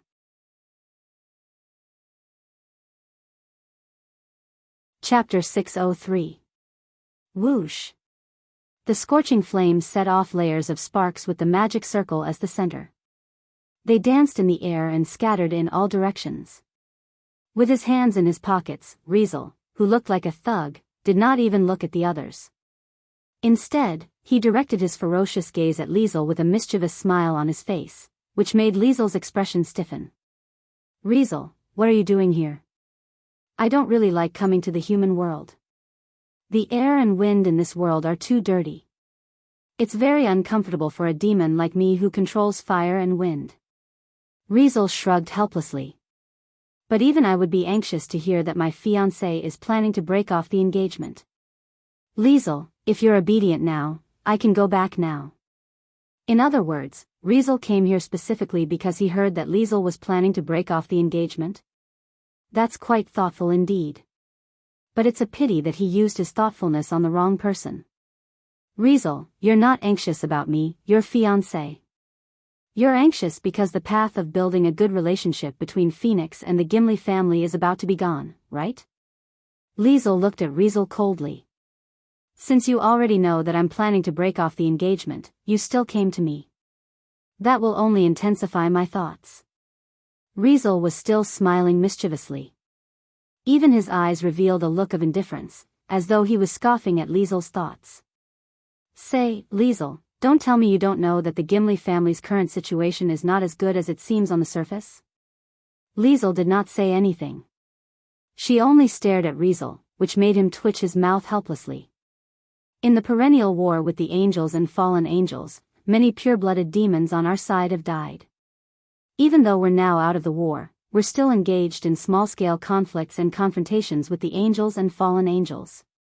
It's not that there's no danger. This is especially true for young demons like you, who are left in the mortal world and do not have the protection of their families. Reiser spoke frankly. The heirs of pure-blooded demons die in pointless conflicts with angels and fallen angels. It's not rare for the bloodline of the family to be severed. You should know how important this is to us pure-blooded demon families, right? Lias remained silent, but her gaze was getting sharper. It wasn't just Lias. Apart from Aisha, who didn't know what was going on, everyone knew what Rissel was talking about. Even Noah, an outsider who had been in this world for less than a month, could roughly sense the demon's predicament with his sharp political instincts. Due to the large decrease in the number of pure-blooded demons, Beelzebub, one of the current 4 demon kings, developed the technology to turn creatures of other races into demons in order to increase the strength and number of demons. In the demon piece, that gave superior demons the ability to provide creatures of other races for reincarnation, a superior demon could have up to 15 reincarnated demons as servants. This way, with the reincarnation of superior demons, the number of demons reincarnated from other races in the underworld, or more accurately, the demon realm, became stronger and stronger. That was why the pure-blooded demons should be worried. They were worried that the ancient pure-blooded demons like them would gradually be replaced by the reincarnated demons from other races. They would become more and more powerless, and in the end, there might not be any pure-blooded demons in the entire demon realm. Demons do need new blood now, and we won't reject the reincarnated demons since they are our hope to continue living. But we can't let pure-blooded demons go extinct just like that, can we? Rissel looked at Lias, amused. In order to not let pure-blooded demons go extinct, Gimli and Phoenix chose you and me to give birth to pure-blooded demon descendants. This is a problem that all pure-blooded demon families have to consider. Compared to me, your family's situation is more serious. At least I have 2 elder brothers, and you don't have to worry about the Phoenix family having no one to inherit if I die. But your family is different, isn't it? There are only 2 siblings in your family, and your elder brother has already left that family to ascend to the top as a demon king. It's impossible for him to lower himself to inherit a pure-blooded demon family. So, only you, Leahs, are left to inherit your family. Rissel pouted. If you don't find a husband and give birth to a descendant, your Gimli family will be completely cut off once you die. There aren't many pure-blooded demon families left in the first place. If we lose the Gimli family, the demon situation will be even worse. So, our marriage is related to the future of demons. Do you understand, Leahs? Rissel's smile suddenly disappeared, and he stared coldly at Leahs. Even if you want to be willful, I won't let you throw a tantrum. Leahs, I'm not only here to see you today, but also to make you take back your decision. Otherwise, I can't guarantee that I won't do anything bad next. As soon as his words fell, faint magical power began to rise around Rissel's body, turning into scorching red flames that scattered in the room with dense sparks. A heavy pressure engulfed the entire supernatural research department in an instant. Noah could feel that Isha, who was hiding behind him, trembled violently, and her grip on his clothes tightened. Zhu Nai and the kitten also tensed up their bodies almost reflexively, staring at Rissel as they entered a state of battle readiness. Leah's expression darkened as she watched Rissel squander his magical power in her own office. Just as strands of fiery red mana began to rise from her body as well, a hand suddenly pressed down on her shoulder. Calm down, Leahs. This is the academy. Leah subconsciously turned around and looked behind her. There, Noah extended a hand and put it on her shoulder, shaking his head at her. Class will start soon, and almost all the students are here. If 2 superior demons were to fight here, it wouldn't be as simple as destroying 1 or 2 buildings. Just stop. But teacher, I can't just let Rissel fight here. Leahs frowned. Even if he's alone, if he's allowed to squander his magical power, this academy will burn to the ground. Hearing this, Noah smiled indifferently and shook his head. As long as you don't do anything, I'm sure he won't be able to do anything here. With that, everyone's attention shifted to Noah. Rissel, whose body was burning in flames, seemed to have only noticed Noah now. He narrowed his eyes at Gulifia, who had been silent all this while. I say, why is there a human here? Lord Rissel, Gulifia replied unhurriedly. That seems to be the young mistress' friend. Friend? Rissel looked directly at Noah, his eyes filled with disdain as if he was looking at a giant piece of trash. Leahs has a human as a friend? You're joking, right? No. Rather than a friend, I think I'm more like Leah's mentor. I've given her a lot of advice on the direction of her life. Noah's expression did not change in the face of Rissel's disdainful gaze. He merely smiled and said, Fortunately, Leahs listens to me. I told her to find her own happiness, and she immediately called off the marriage. She's quite obedient, isn't she? This sentence made the atmosphere drop to the freezing point in an instant. Teacher. Leahs, Aisha, Himajima Jurai, Kitten, and the others all cried out in shock. Gulifia also turned to Noah, her eyes filled with coldness. Rissel's expression changed from that disdainful look to an ugly one. His gaze toward Noah carried a hint of killing intent and malice. So you're saying that Leahs called off the marriage entirely because of you? Noah raised an eyebrow in response to Rissel's murderous and malicious gaze. After all, no matter how you look at it, a so-called third son of a noble shouldn't be worthy of being the next head of the Gimli family, right?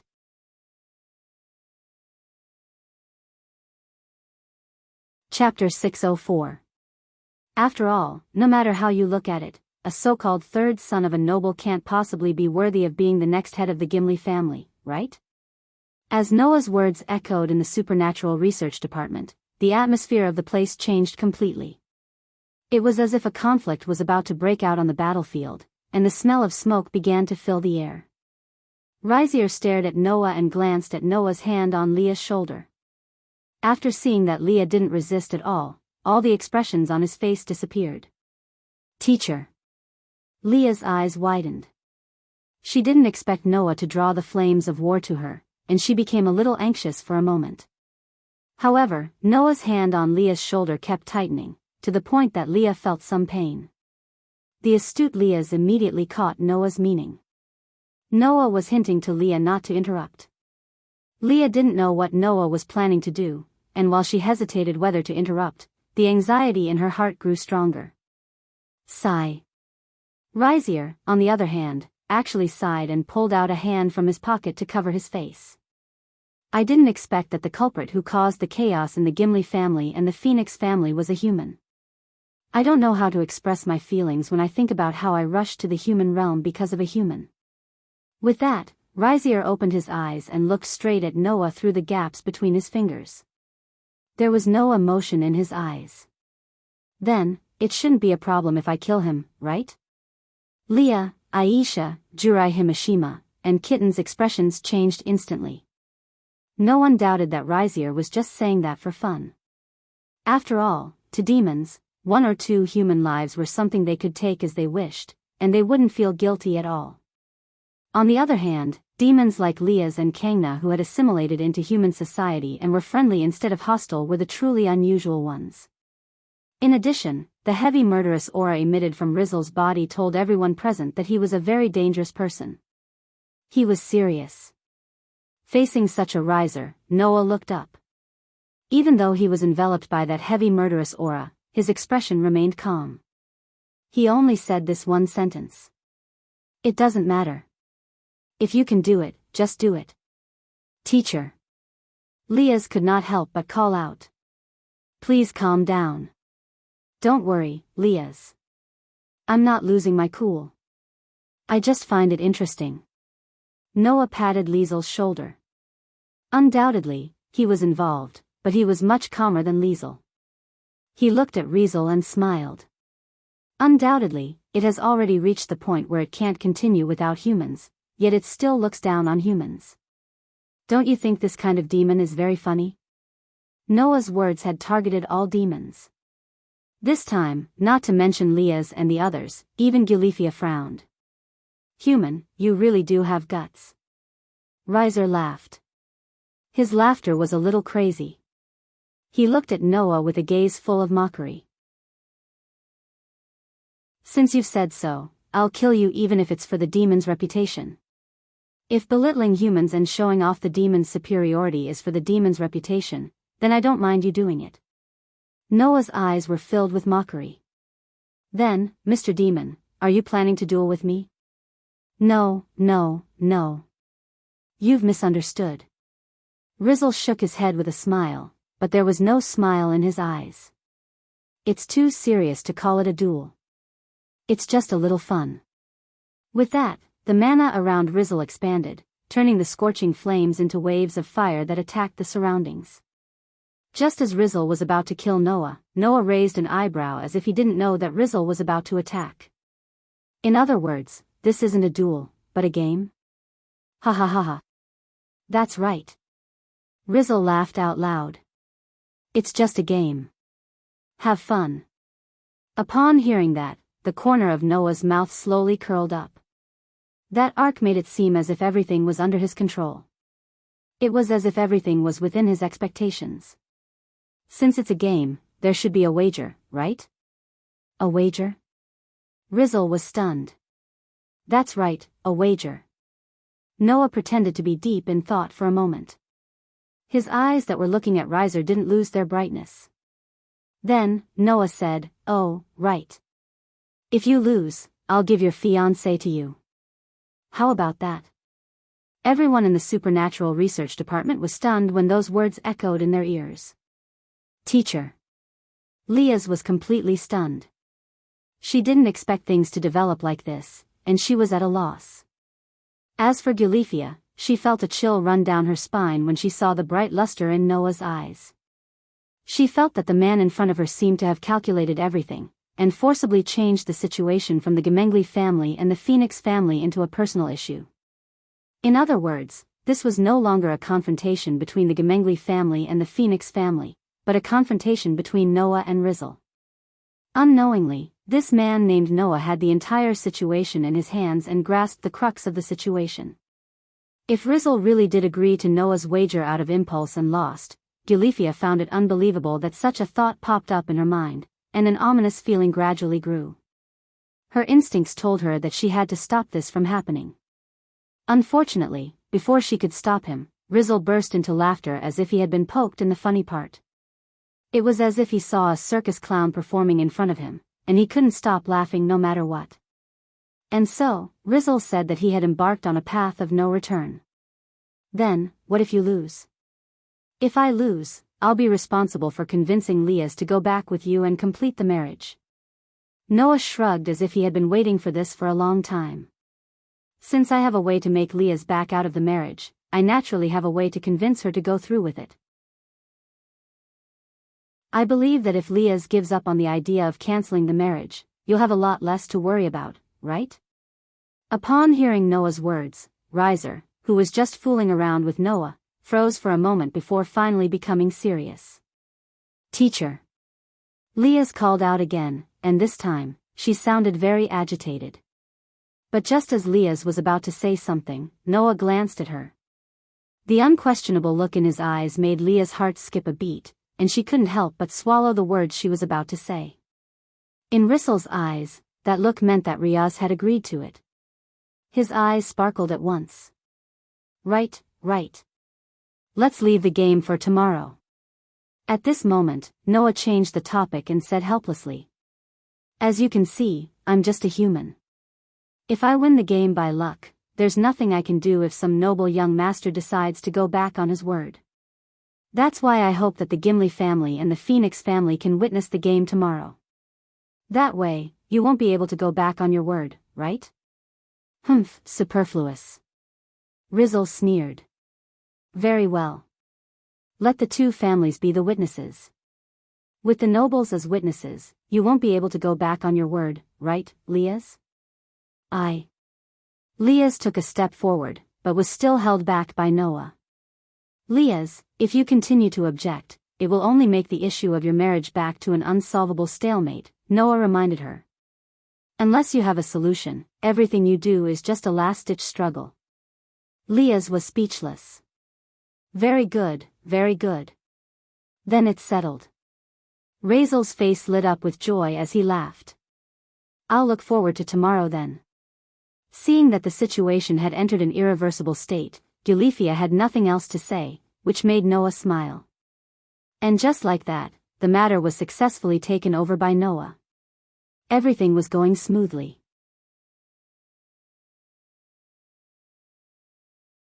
Chapter 605. An hour after Rizzle left the Supernatural Research Department, Liasol received a notification from the Gemengli family. Tomorrow, the bet between Noah Dole and Rizzle Phoenix will be held in the form of an official duel. All the superior demon families, including the Gemengli family and the Phoenix family, will be paying attention to it. Gulifia will be the judge then. After dispelling the communication from the Gemengli family with a small magic circle, Liasol, who was sitting behind a luxurious desk, rubbed her temples and spoke in frustration. Why did things turn out this way? At first, she was ready to resist to the very end, no matter what. But things had suddenly developed to a point where even Liasol herself couldn't intervene. What the hell is going on? I didn't expect that the Gemengli family would agree to the bet between Sensei Noah and Lord Rizzle. Takanai Himashima was confused. It's just a bet made by a human. Even if Lord Rizzle agreed, the Gemengli family and the Phoenix family wouldn't agree, right?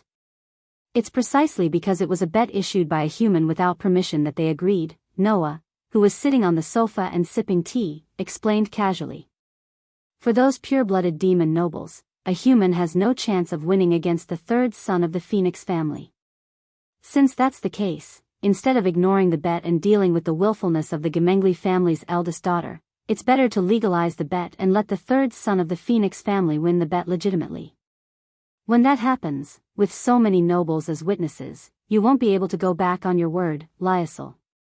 Well, the actions of those nobles are within my expectations. I'm not surprised. Noah moved the teacup away from his mouth, his eyes filled with thoughts. But I didn't expect that the Gemengli family and the Phoenix family would agree so easily in just an hour. Aren't they worried that the young master of the Phoenix family would lose it all? For demons, most of the humans who had a large population were very weak.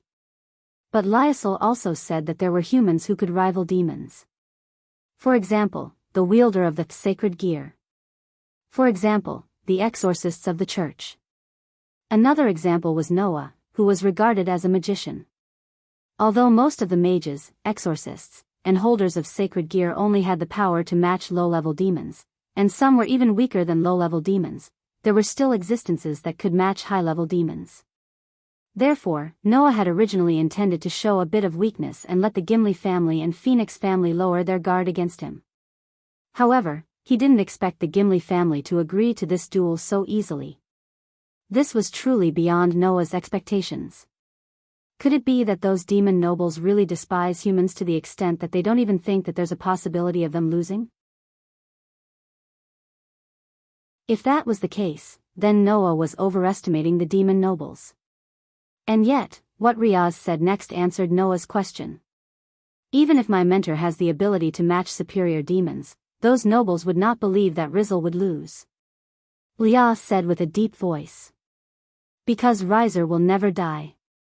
Hearing Leah's deep voice, Noah reacted instantly. Never die? What does that mean? Don't you know, teacher? It was Jurai Himashima who answered Noah's question. In the past, Phoenix was once regarded as a sacred beast that controlled life and was revered by people. Their tears could heal any injury, and if one drank their blood, they could even become immortal. In the human world, many countries left such legends. Noah also remembered after hearing Jurai Himashima's words. In order to make up for his lack of knowledge in mythology, Noah had also read many books on mythology in the world of the deicide. Among them, Noah also knew about the knowledge related to Phoenix. After all, the so-called Phoenix was actually the legendary Phoenix of immortality. And among the sacred beasts of Phoenix, there is also a marquis who is listed as one of the 72 pillars of the highest position, belonging to all the demon bloodlines, Lias said with a heavy tone. Whether it is the sacred beast of Phoenix or the demon of Phoenix, there is almost no difference in terms of ability. There's no difference? Noah narrowed his eyes slowly. I see. So, that's why you said that Rizer will never die? Phoenix was the Phoenix of immortality. As a sacred beast that controlled life and had the title of Phoenix of immortality, there was no need to doubt what one of Phoenix's basic abilities was. Yes. As a member of the Phoenix race, Rissel has an immortal body. Lias said, emphasizing each word. In other words, teacher, you have to duel with an immortal body. Duel with an immortal body? In that case, it was easy to imagine what the result would be. Even if they are attacked, they can immediately regenerate and heal their injuries. Moreover, the Phoenix family can control fire and burn everything. They are truly immortal. Lia gritted her teeth. Because Rizer has an immortal body, neither the Gimli family nor the Phoenix family thinks that Rizer will lose to a human. Even if the human has the power to rival a superior demon or even more powerful, Rizer will not lose. It was because of this that the Gimli family immediately agreed to the bet between Noah and Rizer. They were not worried that Rizer would lose. Of course, an immortal body is not truly invincible. If you want to defeat an immortal Phoenix, there are still ways. Lia sighed. After all, even if the body is immortal, the heart and spirit cannot be immortal. As long as you can defeat Phoenix's spirit, you can win. Then, their regeneration will stop and they will fall. So, if you want to defeat Phoenix, you either need to have absolute power to overwhelm your opponent and cause his spirit to collapse, or you need to be more resilient than your opponent and continuously defeat your opponent. You need to exhaust your opponent's spirit by defeating him again and again. Tatsunai Himashima also sighed. Of course, if you have the power to rival a god or a demon king, then it is undoubtedly the easiest to defeat the opponent's body and spirit in one fell swoop. In the demon world, all demons were divided into 5 levels. From lowest to highest, they were lesser demon, intermediate demon, superior demon, and demon king. Whether it was Lia, Kana, or Riser, they were all superior demons. So, if you want to crush a superior demon, you have to at least have the power of a superior demon. If one wanted to defeat the opponent again and again and exhaust the mental strength of a superior phoenix demon, in addition to having strong endurance and tenacity and the ability to fight continuously, one had to be at least a superior demon in terms of strength. As for having the power to rival a god or a demon king, that level of strength could defeat a phoenix's body and spirit in an instant, right? No matter which one it was, the Gimli family and the Phoenix family did not think that Noah could have it. So, in the face of a bet that they could not lose, who would disagree? Even if that's the case, are you still going to fulfill your end of the bet? Leah stared at Noah with a serious expression. Maybe you will be killed by Riser. Hearing that, Noah laughed. His laugh was unusually disdainful. To all of you, the immortal body may be very powerful. Unfortunately, I've faced many such enemies, and they are much more difficult to deal with than Rissel or whatever. Noah finished the tea in his cup in one gulp, stood up and looked at Laius. Crushing the opponent with absolute power? Exhausting the opponent with unmatched endurance? Crushing the opponent with the power to rival a god or a demon king? No. There is no need to go through so much trouble. Noah turned around, waved at Lia and Jurai Himashima, and walked out of the Supernatural Research Department. Anyway, just wait and see. After saying that, Noah left without looking back. Lia, Jurai Himashima said. Is this really okay? There is nothing okay about it. Lia kept looking at the direction where Noah left. I can only choose to believe in Master.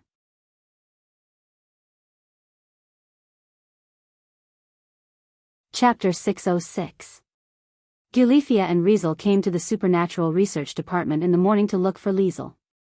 There were no classes in Chariot King Academy at that time, so everyone could gather in the department. After Gulifia and Riesel left the Paranormal Research Department, Aisha and Little Kitten left because they had classes to attend. Only Laius and Zhu Nai stayed behind after applying for leave. Therefore, when Noah came out of the Paranormal Research Department, there was no one by his side. However, when Noah left the Supernatural Research Department, he met someone on his way to the school dormitory. At the sight of the girl leaning against the trunk of a tree beside School Avenue as if she was waiting for someone, Noah stopped and raised his eyebrows slightly with a spurious smile. The president of the student council is skipping class at this time. How rare. That person was none other than Sang Na. That's why I didn't even bring Zhuang Ji. Sang Na, who was leaning against the tree as if she was taking a nap, gently opened her eyes and looked straight at Noah through her bright glasses. Her expression was as serious and cold as ever. I've heard about it. Teacher, are you really going to challenge the young master of the Phoenix family? Since you've heard about it, it can't be fake, right? Noah shook his head with a chuckle under Sang Na's gaze. What? Do you also think that I'm overestimating myself by challenging that firebird? No, I don't think so. Sang Na directly denied it. Unlike Riesel, I know that teacher's strength is not inferior to a superior demon's. In fact, his true strength might even be above that of a superior demon's. Otherwise, it would be impossible for him to have that level of magic power and deal with 4 fallen angels in one go. Sang Na's words confused Noah. Then you're not here to give me some advice or something? Since Laius didn't object to the bet between teacher and Riesel, then I have nothing to say as an outsider. I'm just here to say something. Sang Na pushed her glasses up and walked up to Noah. In the next second, under Noah's astonished gaze, Sang Na bowed deeply to Noah, performing the most profound etiquette he had ever performed. I'm counting on you, teacher. Noah couldn't help but stare at Sang Na, who was bowing to him. The surprise on his face was slowly replaced by a knowing smile. Although the Kana Noah knew wasn't really cold, as the next head of the seedy family, this pure-blooded superior demon also had a cold side to him. In the past, Sang Na had been polite to Noah, but that was only to the extent of politeness. He had never bowed to Noah so sincerely like today. That was all for Leah's sake. For his childhood sweetheart. So, Noah reached out his hand and patted Sang Na's head. Just leave it to me. Upon hearing that, Sang Na straightened her body and did not reject Noah's intimate touch. Her cold face relaxed a lot in an instant. That night, Noah, who was going to cook, was stopped by Aisha and Kitten when he came out of the bathroom. Upon a closer look, both Aisha and little Kitten were wearing an apron in addition to their uniforms. Noah, who had never seen such attire before, was more or less surprised. What's wrong with you two?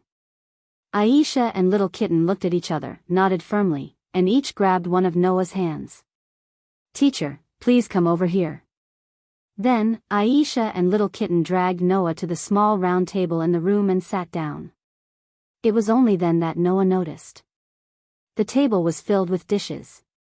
Looking at the dishes that filled the entire table, Noah was stunned. He asked with uncertainty and hesitation. This. Did you guys make this? Yes. Aisha, who was wearing an apron, smiled shyly. I discussed with little Kitten, and we both felt that we should prepare for teacher. Although it's just according to the book, it should be edible, right? While saying that, Aisha's tone was full of uncertainty as if she did not have much confidence. She did not know if she had tried it before, which made Noah speechless. Why do you suddenly want to cook for me? Teacher, you're going to fight Phoenix tomorrow, right? Little Kitten, who was also wearing an apron, spoke to Noah in a rare gentle tone. So, Aisha and I will cook today. Teacher, please defeat Phoenix tomorrow and help the minister cancel the engagement. You too. Noah smiled bitterly. And here I was wondering why you two became so diligent and kind. So, it's not for me, but for Leah? No. It's not like that. Aisha immediately shook her head. If you like it, teacher, I'll make it in the future. Please leave it to me. Compared to Aisha, little Kitten seemed a little less enthusiastic. I'll think about it. Gosh, I've been doting on you for so long. Noah rolled his eyes and picked up the chopsticks. This is a rare opportunity. I'll try the dishes you two made. Aisha and little Kitten smiled and sat down at the same time. Before dinner, Aisha held her hand as if she was praying, closed her eyes, and said sincerely to Noah, Teacher. I'll leave Senior Leah to you. Little Kitten also lowered her head at Noah. I'll leave it to you. Noah smiled and reached out his hand to pat Aisha and little Kitten's heads, just like how he faced Sang Na in the morning. Just leave it to me. Seeing that Aisha and little Kitten were relieved, Noah turned and looked out the window as if he could see a certain red-haired young lady. Even without Gemengli, there were still people who knew about Lias. Whether it was Sang Na, Aisha, or little Kitten, these girls did not come to Noah because of Gimli. Instead, they bowed their heads to Noah because of Leah. You should know, right? Leah, and just like that, the night passed. The next day was one of the weekends in Hoboy Academy. Of course, there was no one in Hoboy Academy today. With Aisha and little Kitten, Noah went to the paranormal research department in the old school building, pushed the door open, and walked in. Only Leah, Jurai Himajima, and Gulifia were present. Seeing Noah's arrival, apart from Gulifia, Leah's, Junaijuan, and Yukijima all stared at him without blinking. After all, Noah was the star of the show today. Both Aisha and little Kitten naturally understood this. As soon as they entered the department, they immediately left Noah's side and went to Leah's side, standing with Jurai Himajima, and also looking at Noah. Under such circumstances, Noah only glanced around the paranormal research department, and after a while, he fixed his eyes on Leah. I thought that, at least today, Maya classmate would come. I've specifically told Yudo to stay by Issei Hyuga's side, Lias answered honestly. Because it's not our home field today. You sure are quick to leave. Despite saying so, Noah's tone was full of indifference. Then, where is the young master?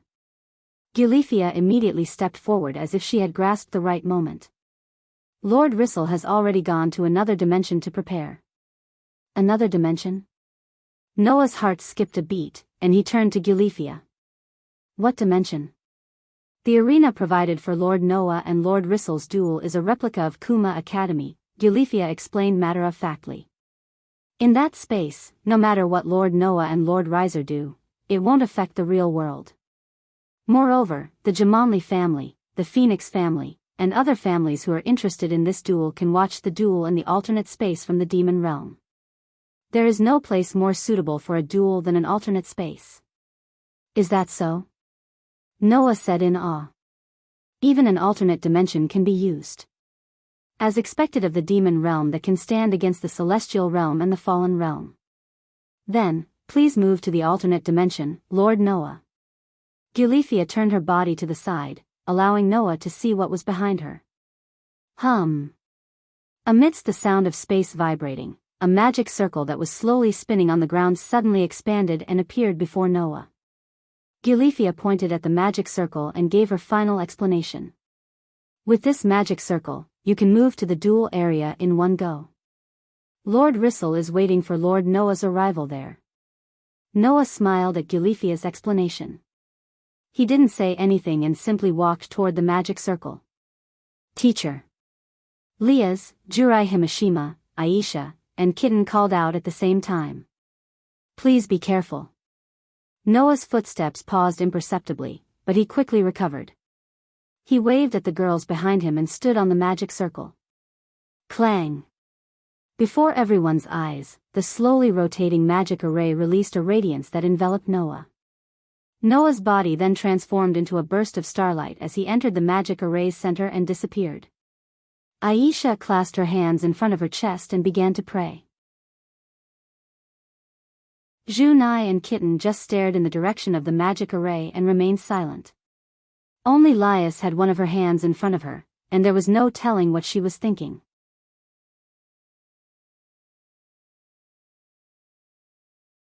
Chapter 607. After entering the magic array, Noah clearly felt as if his body had been teleported to another place. First, his vision blurred, and he lost the feeling of his feet touching the ground. After a while, his vision and the feeling of being on solid ground returned to his body. When he opened his eyes, Noah immediately realized that he was on Colt King Academy's avenue. Ahead was the school building. Behind him was the school gate. There was not a single person's presence around. It was eerily quiet. The strangest thing was the sky and the scenery outside the academy. The sky of Colt King Academy wasn't blue or white. Instead, it was like the surface of a lake, constantly fluctuating with a myriad of colors. Apart from the sky, the space outside the school gate was also fluctuating with a myriad of colors. It told Noah that this was no longer the Colt King Academy. Gilifia had said that this Colt King Academy was a replica of the one she had prepared in the alternate dimension. In other words, not only had Noah left the human world, everything before him wasn't the original Colt King Academy. Undoubtedly, the bet was made yesterday, and a replica of Colt King Academy was prepared in another dimension today. The demon's technology was beyond Noah's imagination. But that was fine too. At the very least, I don't need to worry that I'll be like before, causing huge damage to the real world if I'm not careful. After muttering those words, Noah's lips curled as he looked up at the school building. Inside the school building, a figure slowly walked out of it, crossed the gate of the school building, stepped into the avenue of the school, and appeared in front of Noah. To be honest, I have to thank you for this. Saying this, Reeser put his hands in his pockets and strode out of the school dormitory like a ruffian leader. He seemed to be in a good mood as he grinned. His gaze was as vicious as ever. If you didn't propose this bet, even the Gimli family and the Phoenix family wouldn't be able to do anything about it. I wouldn't have attacked her directly either. Now, with this bet, she finally compromised. You've done a good deed, human. Rissel stopped about 10 meters away from Noah and opened his arms to Noah. Don't look at me like this. I'm a person who knows how to repay favors. I'll be merciful and try not to kill you, human. However, Noah did not retaliate like he did yesterday in the face of Rissel's playful actions, nor did he show any response. The expression on his face became calmer and calmer, and even his gaze became calm.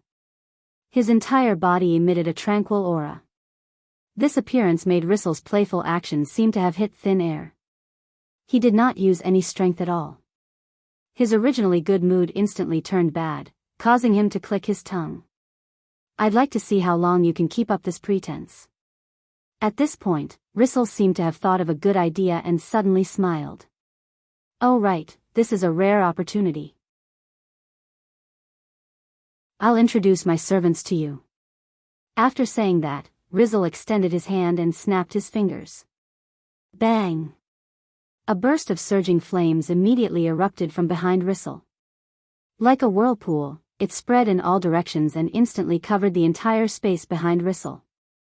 Immediately after, figures of varying heights quietly emerged from the surging flames and imprinted themselves into Noah's eyes. It was a small team of about 15 people. The team members were all females below the age of 25. Some were wearing armor, some were wearing tights, and some were even wearing cheongsams, kimonos, or gymnastics clothes. They were of different heights and looked very messy, but at the same time, they gave off a sense of order. Among these females, there were two leaders. One of them was a young girl who was about 14 or 15 years old. Her long blonde hair was tied into a drill-shaped double ponytail, and she was wearing a formal dress. The other was a female who wore a mage's outfit and held a long staff in her hand. She looked like an older sister. This group of women dressed in strange clothing, each with their own unique characteristics, but all with the same appearance appeared in the center of the surging flames behind Riser. As the flames dissipated, they walked forward one after another, arriving beside Riser and looking at Noah with all sorts of gazes. Among these gazes, there was curiosity, mockery, judgment, and disdain. But without exception, all of them had a relaxed expression. Obviously, these girls knew that Noah was about to challenge their master. However, these girls did not think that Noah could win. That was why each of them behaved like this. Unlike Leah's, I'm an adult superior demon. The number of my kin is also the highest, 15. Unlike Leah's, who doesn't even have a full set of kin. Rissel reached out his hand and hugged the two women closest to him as though he wanted to show off his superiority. He then looked at Noah with a mocking gaze. By the way, let me tell you something. Before you fight me, you have to play with my family members first. You can only fight me after you defeat them. As soon as he said that, the female standing beside Rissel immediately looked at Noah with an amused expression. Noah did not know what Rissel was thinking. But there was no doubt that Rissel had broken the rules. As the judge of this bet, Gulifia should have come out to stop it. However, before the time could come, Noah's expression was still calm as he said, "That's right. Can I ask you a question?" "Why? Do you want to know why I'm doing this?" Rissel spread his hands as though he was helpless. "Of course, it's because of the quality. I'm a pure-blooded superior demon, and you're just a human. If I were to fight with you casually, it would be lowering my quality. So, if you can't even defeat my kin, then you don't have the right to fight with me." Rissel continued to speak, but before he could finish, Noah interrupted his performance. "I heard that if angels have evil thoughts that they shouldn't have, they will fall and become fallen angels. Is that right?" Rissel was stunned, and so were his subordinates. And Noah's next question stunned everyone who was peeking into this alternate space. "Then, do you know what gods become after they fall?" Not to mention Rissel, even those who heard Noah's words were confused by this question. Gods fall? Gods fall? You haven't even heard of it, right? If you don't know, then let me tell you, Noah said calmly. After the fall of the gods, they are known as the god of disobedience. It is a type of god that goes against the myths and will only bring disaster to the human world. Therefore, if there is a human who can kill such a god in an impossible miracle, then they will obtain the power from the gods, exercise the authority of the gods, and become the god slayer. The moment Noah's words subsided, he turned his gaze to Rissel. I am a God Slayer. The moment those words reverberated in the entire alternate space, without giving anyone time to react, a monstrous and terrifying wave of mana erupted like a volcano with Noah's body as the center, and exploded in all directions like a sudden surge of stormy waves. For victory, quickly come before me. Undying sun, please bestow upon me a shining steed, a spirited steed. Bring me the light will that symbolizes your Lord. The stone plate that had been silent in Noah's heart for a long time suddenly lit up. It suddenly turned and pointed to the outline of a spirited white steed. Then, the sky lit up. A sun gradually rose in the sky that was constantly rippling like a lake. I wonder, if the immortal fire bird phoenix or the flames from the sun, who is stronger? Come and try. As if in response to this casual voice that seemed to come from the horizon, a spirited white steed appeared from the rising sun in the east. Neigh! Accompanied by an earth-shattering neigh, a line of fire descended from the sky.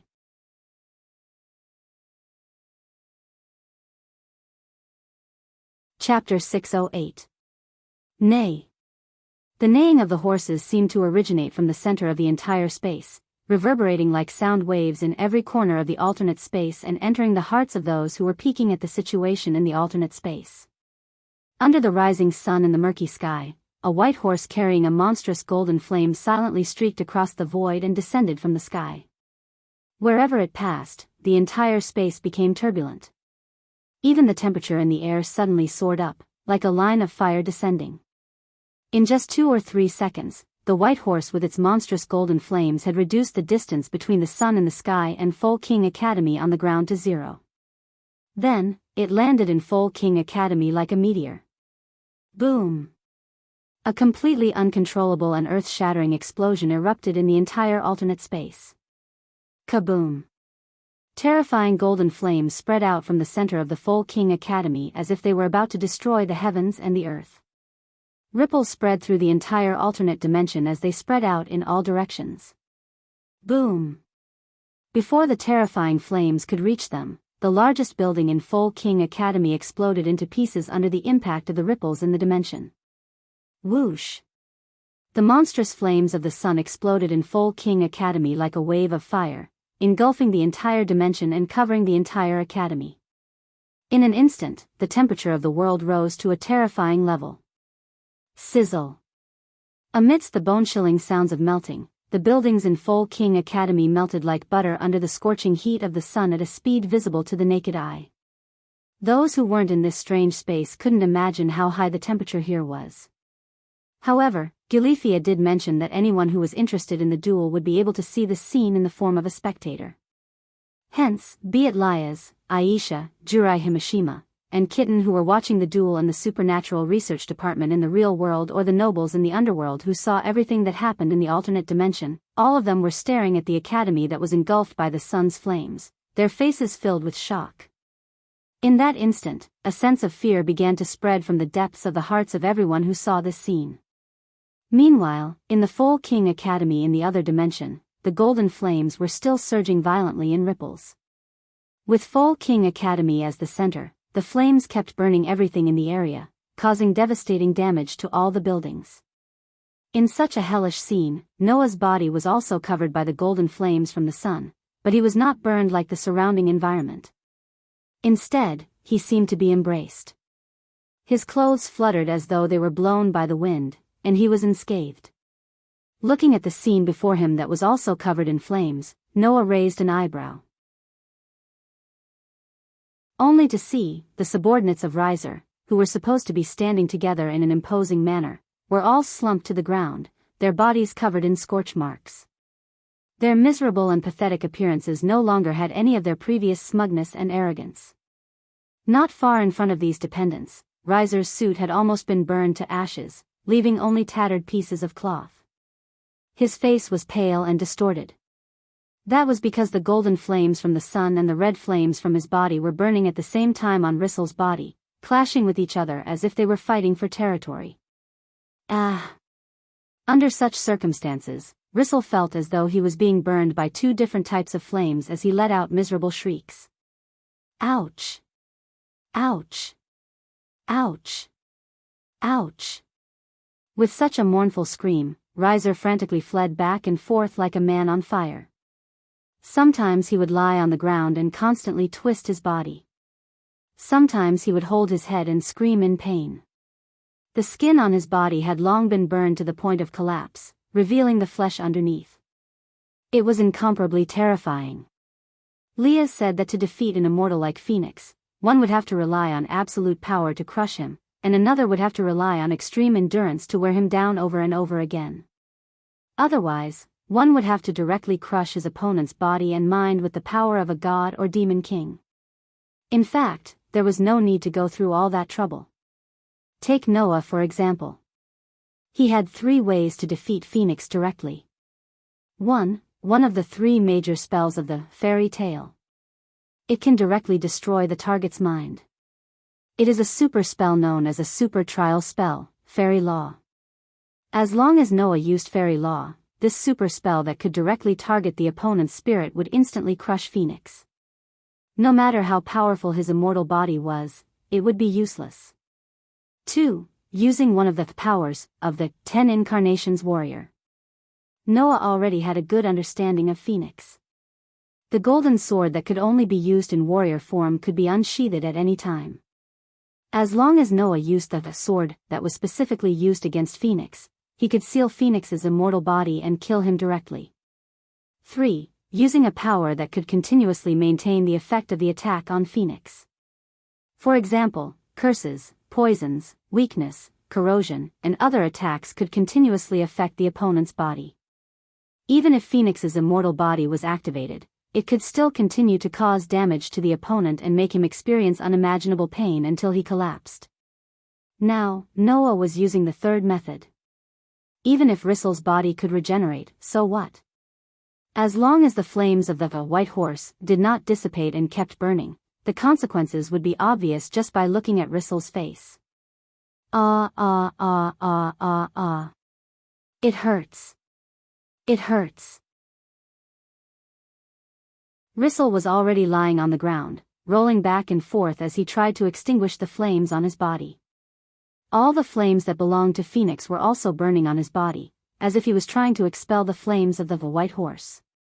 Unfortunately, the flames from the sun, even the flames of the legendary immortal bird, were unable to expel them. Under this pain, Riser's entire body was practically twisted into a ball. As he rolled on the ground, tears flowed down his face where all of his skin was festering. With great difficulty, he reached out his hand towards Noah's direction. Spare me. At this moment, Rissel's body was constantly transitioning between the state of destruction and regeneration. The pain within was something that outsiders would not be able to understand. If this continued, Rissel would probably go insane from the constant burning pain. Wouldn't his mind completely collapse? Seeing that Rissel's body was no longer moving and he was on the verge of death, Noah pursed his lips and walked forward. Just as Noah was in front of Rissel, a pair of hands suddenly hugged his leg. Noah frowned and looked down. When he saw the situation under his feet, he could not help but be stunned. The person hugging Noah's leg was the young lady who was wearing a formal dress and had drill-like twin ponytails. This young lady should be Rissel's family. However, the young lady's body was burning with the same flames as Rissel's. The flames that came from Phoenix. Perhaps because Noah did not specifically target her, the young lady's body was not burning with the flames of the white horse. However, her clothes were completely burned, revealing her smooth and delicate body. The reason why this delicate body was unscathed should be because Phoenix's immortal ability allowed the young lady's body to regenerate. Under such circumstances, the young lady hugged Noah's leg and begged. I beg you. Let my brother go, brother. Rissel was this young lady's brother? This young lady was also a member of the Phoenix family? At that moment, Noah glanced at the young lady and then looked at the dying Rissel. After a while, he waved his hand. As if frozen in space, the golden flames that covered the entire alternate space froze. Then, like an illusion, all the flames dissipated, leaving behind only a dilapidated replica of the school. It disintegrated and melted like a ruin. Only then did Noah gently shake off the young lady's hand and turn around. Stop bothering Leah's. Otherwise, it won't be as simple as just a little pain next time. That one sentence caused the young lady to be in a daze, and she could not react for a long time.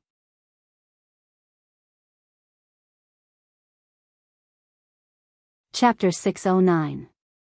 And the final victor of this duel is Noah Doria. As Griefia's calm but slightly trembling voice echoed in the broken alternate dimension, a slowly spinning magic circle appeared beneath Noah's feet, turning him into a burst of starlight and vanishing from the alternate dimension. Teacher.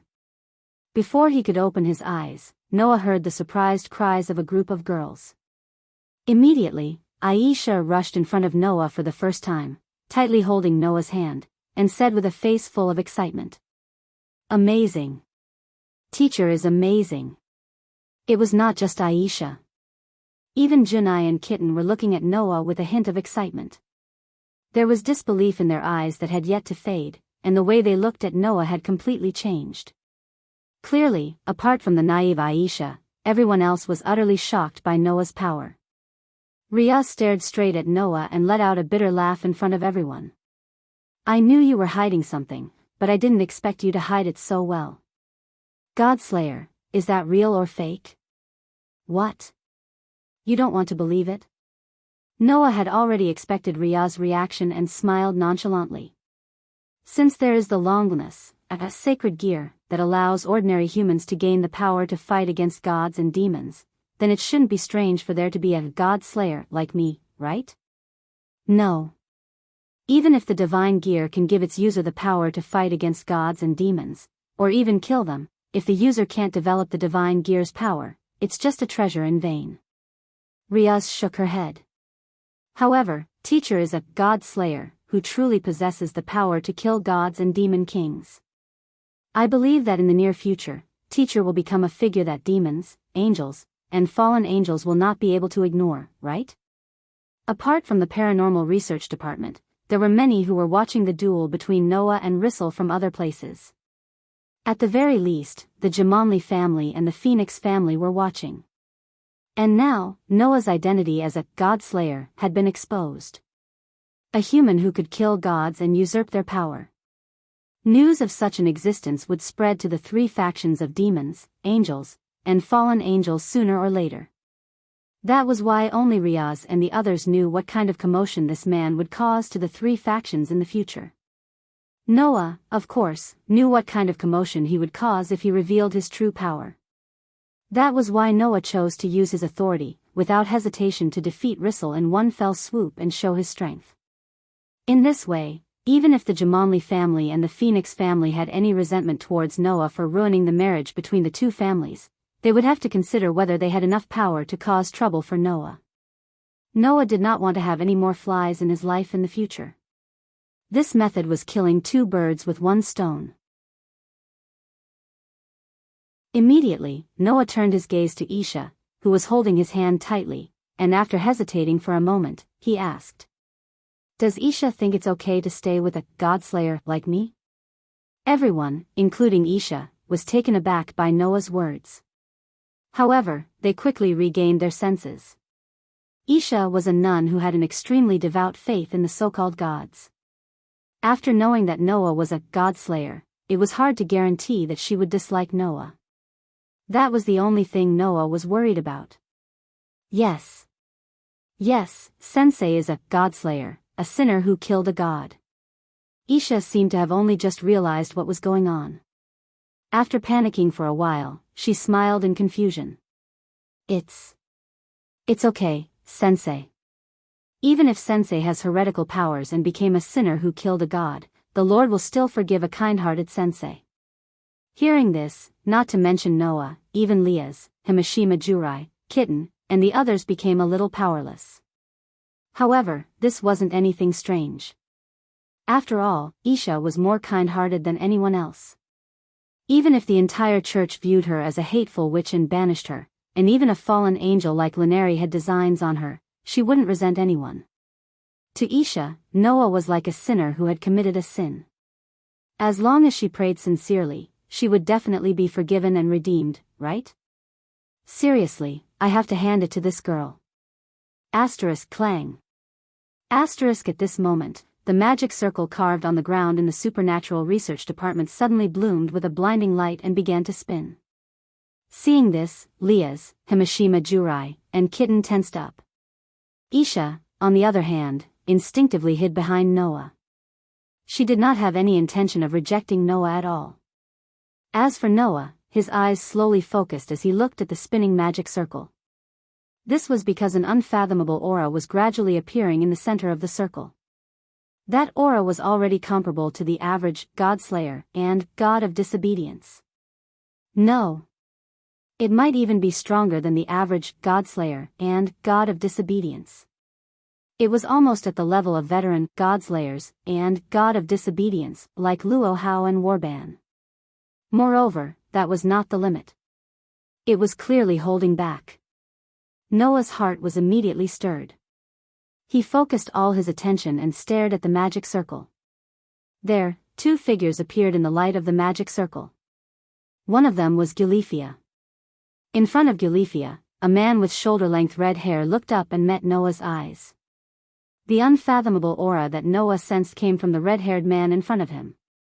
Seeing this red-haired man, apart from Noah and Aisha, Himashima, Junai, and Kitten all showed a surprised expression.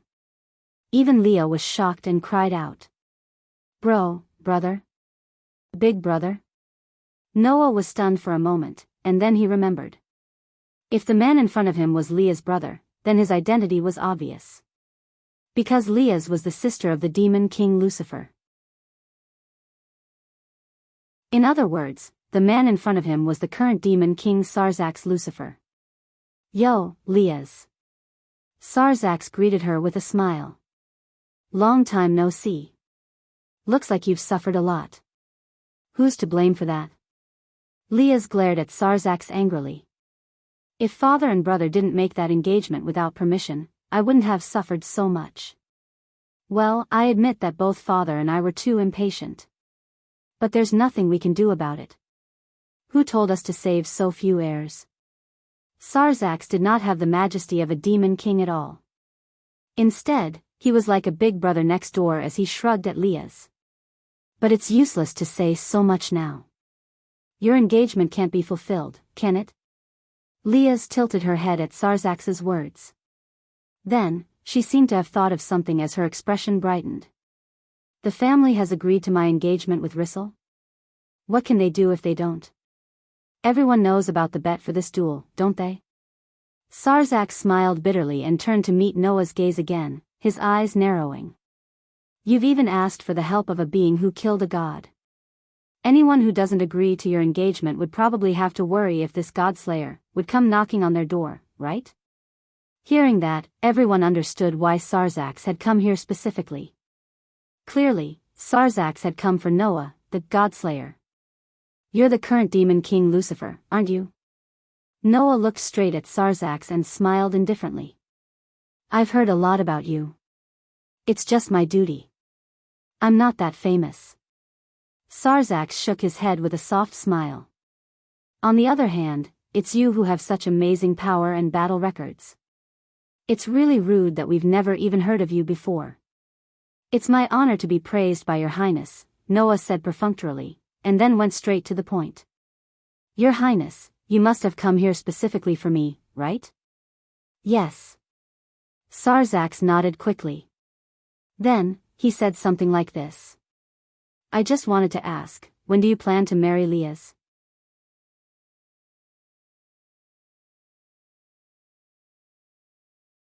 Chapter 610. Huh. Noah, who originally thought that Sazek was here to test him, was stunned when he saw Sazek looking at him with a smile on his face. Noah had a guess as to why Lucifer, one of the 4 demon kings, would come at this time. That was to test the identity of the God-Slayer. There was no doubt that there was no such thing as a God of Disobedience in this world, and there was certainly no such thing as a God-Slayer after killing a God of Disobedience and usurping his power. Therefore, Noah's statement, needless to say, was bound to arouse everyone's suspicion. However, the power that Noah showed, the ability to summon even the sun, was believed to be a miracle that only a god could do. In this way, Noah's words were persuasive.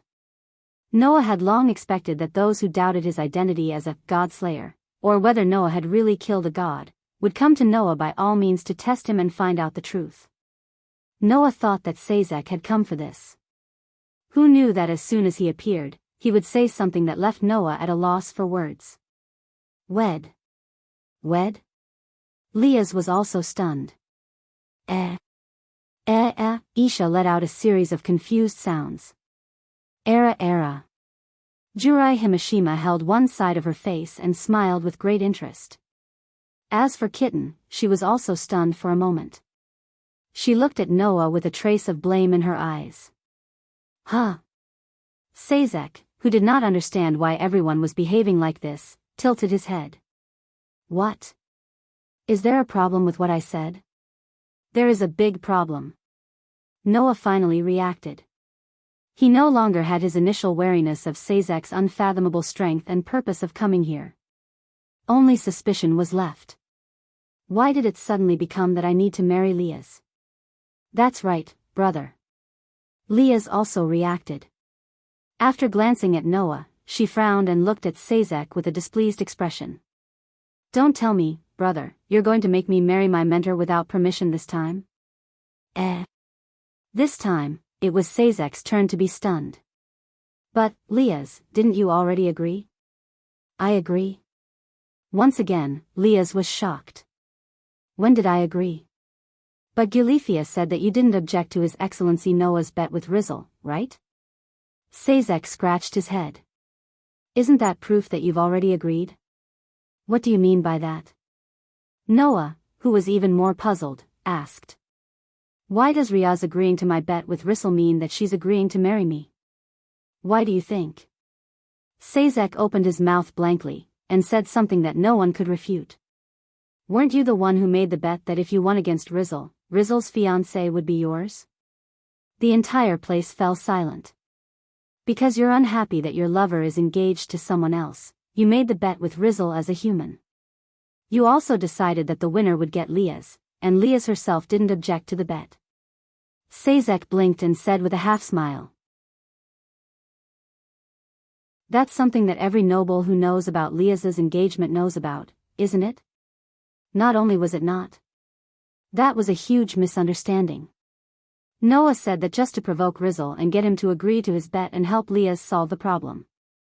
The reason why Leah's agreed to the bet was not because she would be with Noah if he won, but because she believed that Noah was right. If she didn't make a decision here, there was no point in continuing the stalemate. In other words, no matter who it was, they didn't take the bet after Noah won seriously. That was because Jurai, Kitten, Aisha, and even Song Na knew that Noah only wanted to help Leah's, and that was why he made the bet. In the end, none of the people involved cared about that statement.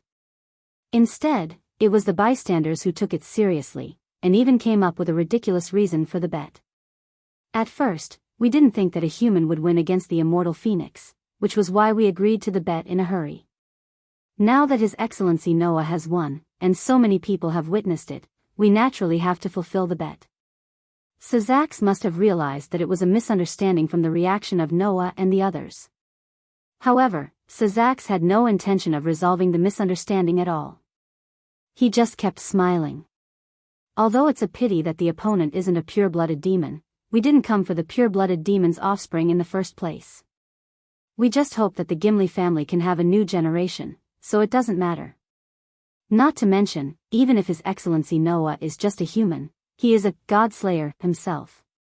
If Leah's could give birth to a God-slayer descendant, perhaps the child could inherit his father's talent. It couldn't be better. Wait. Noah quickly spoke up to stop Sazak from continuing. After adjusting his breathing, he rubbed the space between his eyebrows. Is it okay if I call you Sazak? Of course. Sazak nodded without hesitation.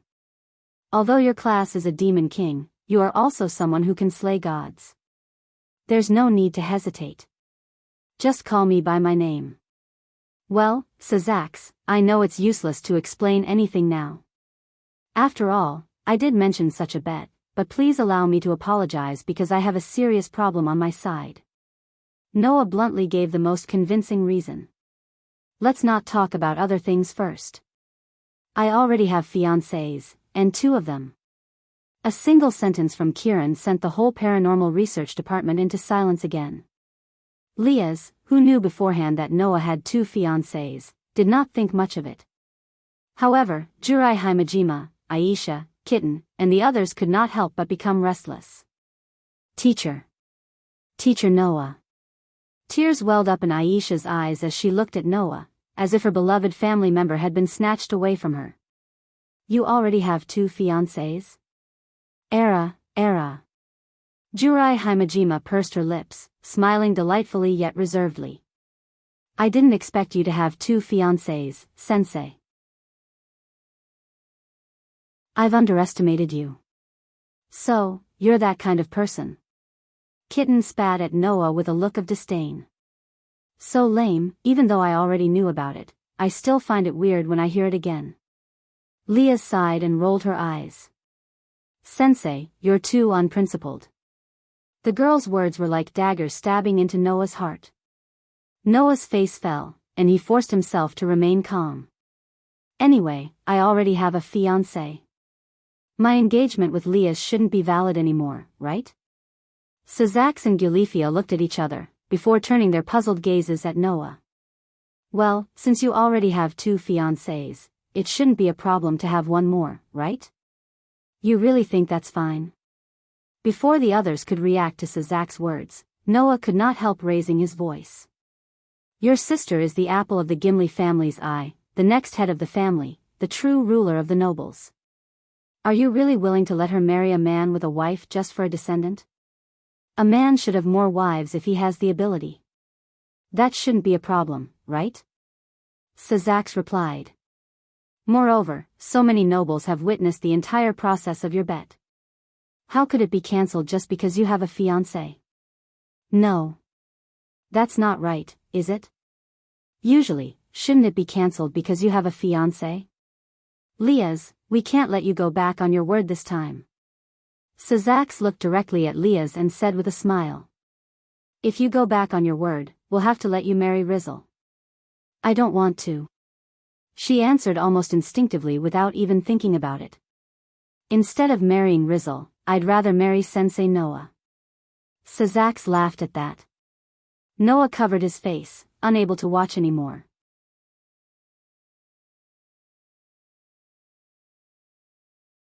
Chapter 6:11. And in the end, you had no choice but to compromise temporarily and agree to that marriage contract that appeared out of nowhere? In the infirmary of Chariot King Academy, Noah received a visit from the president of the student council, Tsang Na. Tsang Na, who entered the infirmary almost at the same time as Riaz, took off his spectacles as soon as he appeared, and spoke as if he couldn't bear it any longer. This way, it's just a change of betrothal partner.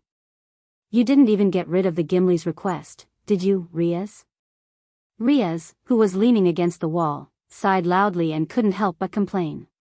Whether it's father or brother, they're all overly worried.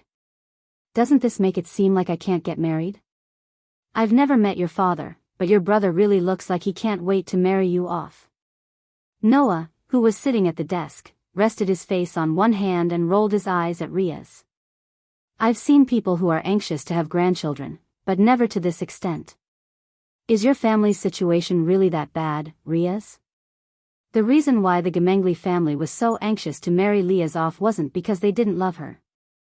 It was just that the Gemengli family really needed a new generation to fill their ranks. The current head of the Gimli family only had a son and a daughter. The son, Sazax, had already become the Demon King and could no longer inherit the Gimli family. As the daughter, Riaz naturally had to shoulder the responsibility of inheriting the family. That way, if Riaz really died in an accident, the Gimli family would really have no successor, and could only be cut off from the family. Under such circumstances, it was no wonder the Gimli family was so anxious to marry Riaz off so that she could give birth to the Gimli family's bloodline. However, Noah really didn't expect that such a glorious task would fall on his shoulders in the end. It really made him want to laugh, but he couldn't cry.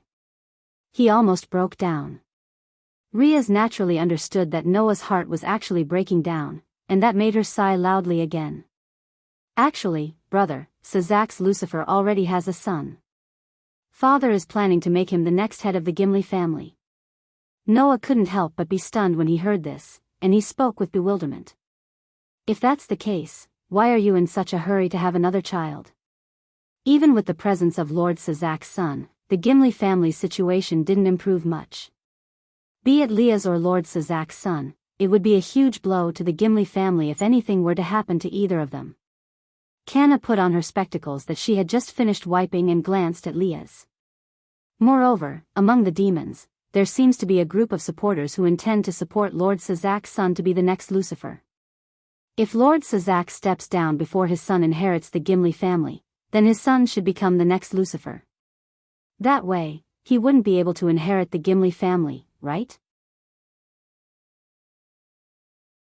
Speaking of which, I have to mention the current situation of the demon world. In the war between the demons, angels, and fallen angels, the 4 great demon kings who originally ruled the entire demon world had actually died on the battlefield along with most of the pure-blooded demons who could be called the 72 pillars. And without the demon kings, the demon world was basically unable to function. Therefore, among the remaining 72 pillars of demons, the 4 who stood at the top of all demons with Sazak as the leader stood up and inherited the position of the 4 great demon kings. That was why Sazak called himself Lucifer, only because it was his duty. Because the surnames of the 4 great demon kings now no longer represented bloodline and family background, but the position of demon king. This was also the reason why Sazak, who was born in the Gimli family, changed his surname to Lucifer. And just like Sazak, if his son was elected as the next Lucifer and became the demon king, then he would naturally not be able to inherit the Gimli family. As expected, being born into a good family is different. For the rest of your life, if you're not the head of a noble family, then you're directly the demon king. Sazak's son is quite lucky, Noah said helplessly. I'm rather puzzled. Undoubtedly, the Gimli family knew how important Leah's is, yet they still dared to leave her alone in this academy. Aren't they afraid of being slaughtered? Leah's Gimli, won't die so easily. Leah's raised an eyebrow and looked at Noah somewhat provocatively. Even if I'm not as powerful as the so-called God-slayer, I'm still a pure-blooded superior demon. If he wants me dead, in the name of the Gimli family, I'll definitely send him flying. Moreover, that God-slayer is now in this academy, and has even become the betrothed of the next head of the Gimli family. He won't die so easily. Sang Na could not help but show a faint smile. Come to think of it, Teacher and Leah's engagement is actually quite good. Well, rather than marrying Rissel, I'd rather marry Teacher. That's the truth. Leah's flashed a beautiful smile at Noah. Teacher, please protect me as the betrothed. Don't be too happy yet. It's just that I don't have a way out of this, and I'm the one who proposed the bet. With so many witnesses, it would be hard for you to reject it directly. That's why I'm temporarily compromising. Compared to Leah's, who spoke passionately, Noah's performance was a little cold. I still have 2 fiancés here. Before I figure out how to explain things to them, please don't consider yourself my betrothed. Just as Lias was about to say something else, Sang Na interrupted with a serious look on her face. Indeed, it's still a little early to talk about marriage. Before that, we have to pay attention to another more serious problem. More serious problem? Noah and Leah's looked at each other before turning their eyes to Sang Na. What problem? Under the gaze of Noah and Leah's, Sang Na pushed up his glasses and said so expressionlessly. Teacher, you should know that although the demons, angels, and fallen angels are in a temporary truce, it's just a truce. The peace between them is barely maintained, and war could break out again at any time, right? Noah nodded immediately. The demons, angels, and fallen angels were at war with each other all year round, to the point where all of them were severely injured. They had no choice but to temporarily stop fighting and recuperate to avoid being dragged down by the war. In other words, the 3 major forces were forced into a temporary truce. Neither victory nor defeat had been decided, and neither had a peace treaty been concluded. Just like reorganizing their military forces, it was possible for another war to break out at any time. Teacher, you probably don't know, right? Sang-na narrowed his eyes slightly. In the past, when the three major forces were still at war, two dragons once fought on the battlefield. Two dragons? Noah's heart skipped a beat. Leah's expression became serious as she looked at Sang-na. You're talking about the two dragons that were almost at the top of all the dragons, the twin sky dragons, right? They were called sky dragons, a level higher than the so-called dragon kings. Their strength was comparable to the gods, and they were existences that every faction feared. Sang-na looked straight at Noah. When two dragons with such power fought on the battlefield, the impact was so great that even the three major forces could not ignore it. So, with the gods and the demon king as the leaders, the three major forces temporarily stopped fighting at that time. Noah vaguely understood what Sang-na meant. In the end, the twin sky dragon's body was directly cut into pieces by the three major forces, and its soul was turned into a sacred gear. It became 2 of the 13 known longness and was sealed into a human's body. Leah's recalled the story she had heard before. After that, the three major forces started fighting again, right? A power that could rival the gods and the demon king is too sensitive for the three major forces. Sang-na said to Noah with an extremely serious expression. Great power is often accompanied by endless disputes. Teacher Noah, you have to be careful. For the three major forces now, perhaps you have become an unstable factor that could trigger another war. Soon, all kinds of people will be attracted by your god-slaying power. Noah's eyes flashed as he pondered. You're tuning into the Journey of the Soul YouTube channel. Don't forget to subscribe and join us on this journey to catch the most captivating stories.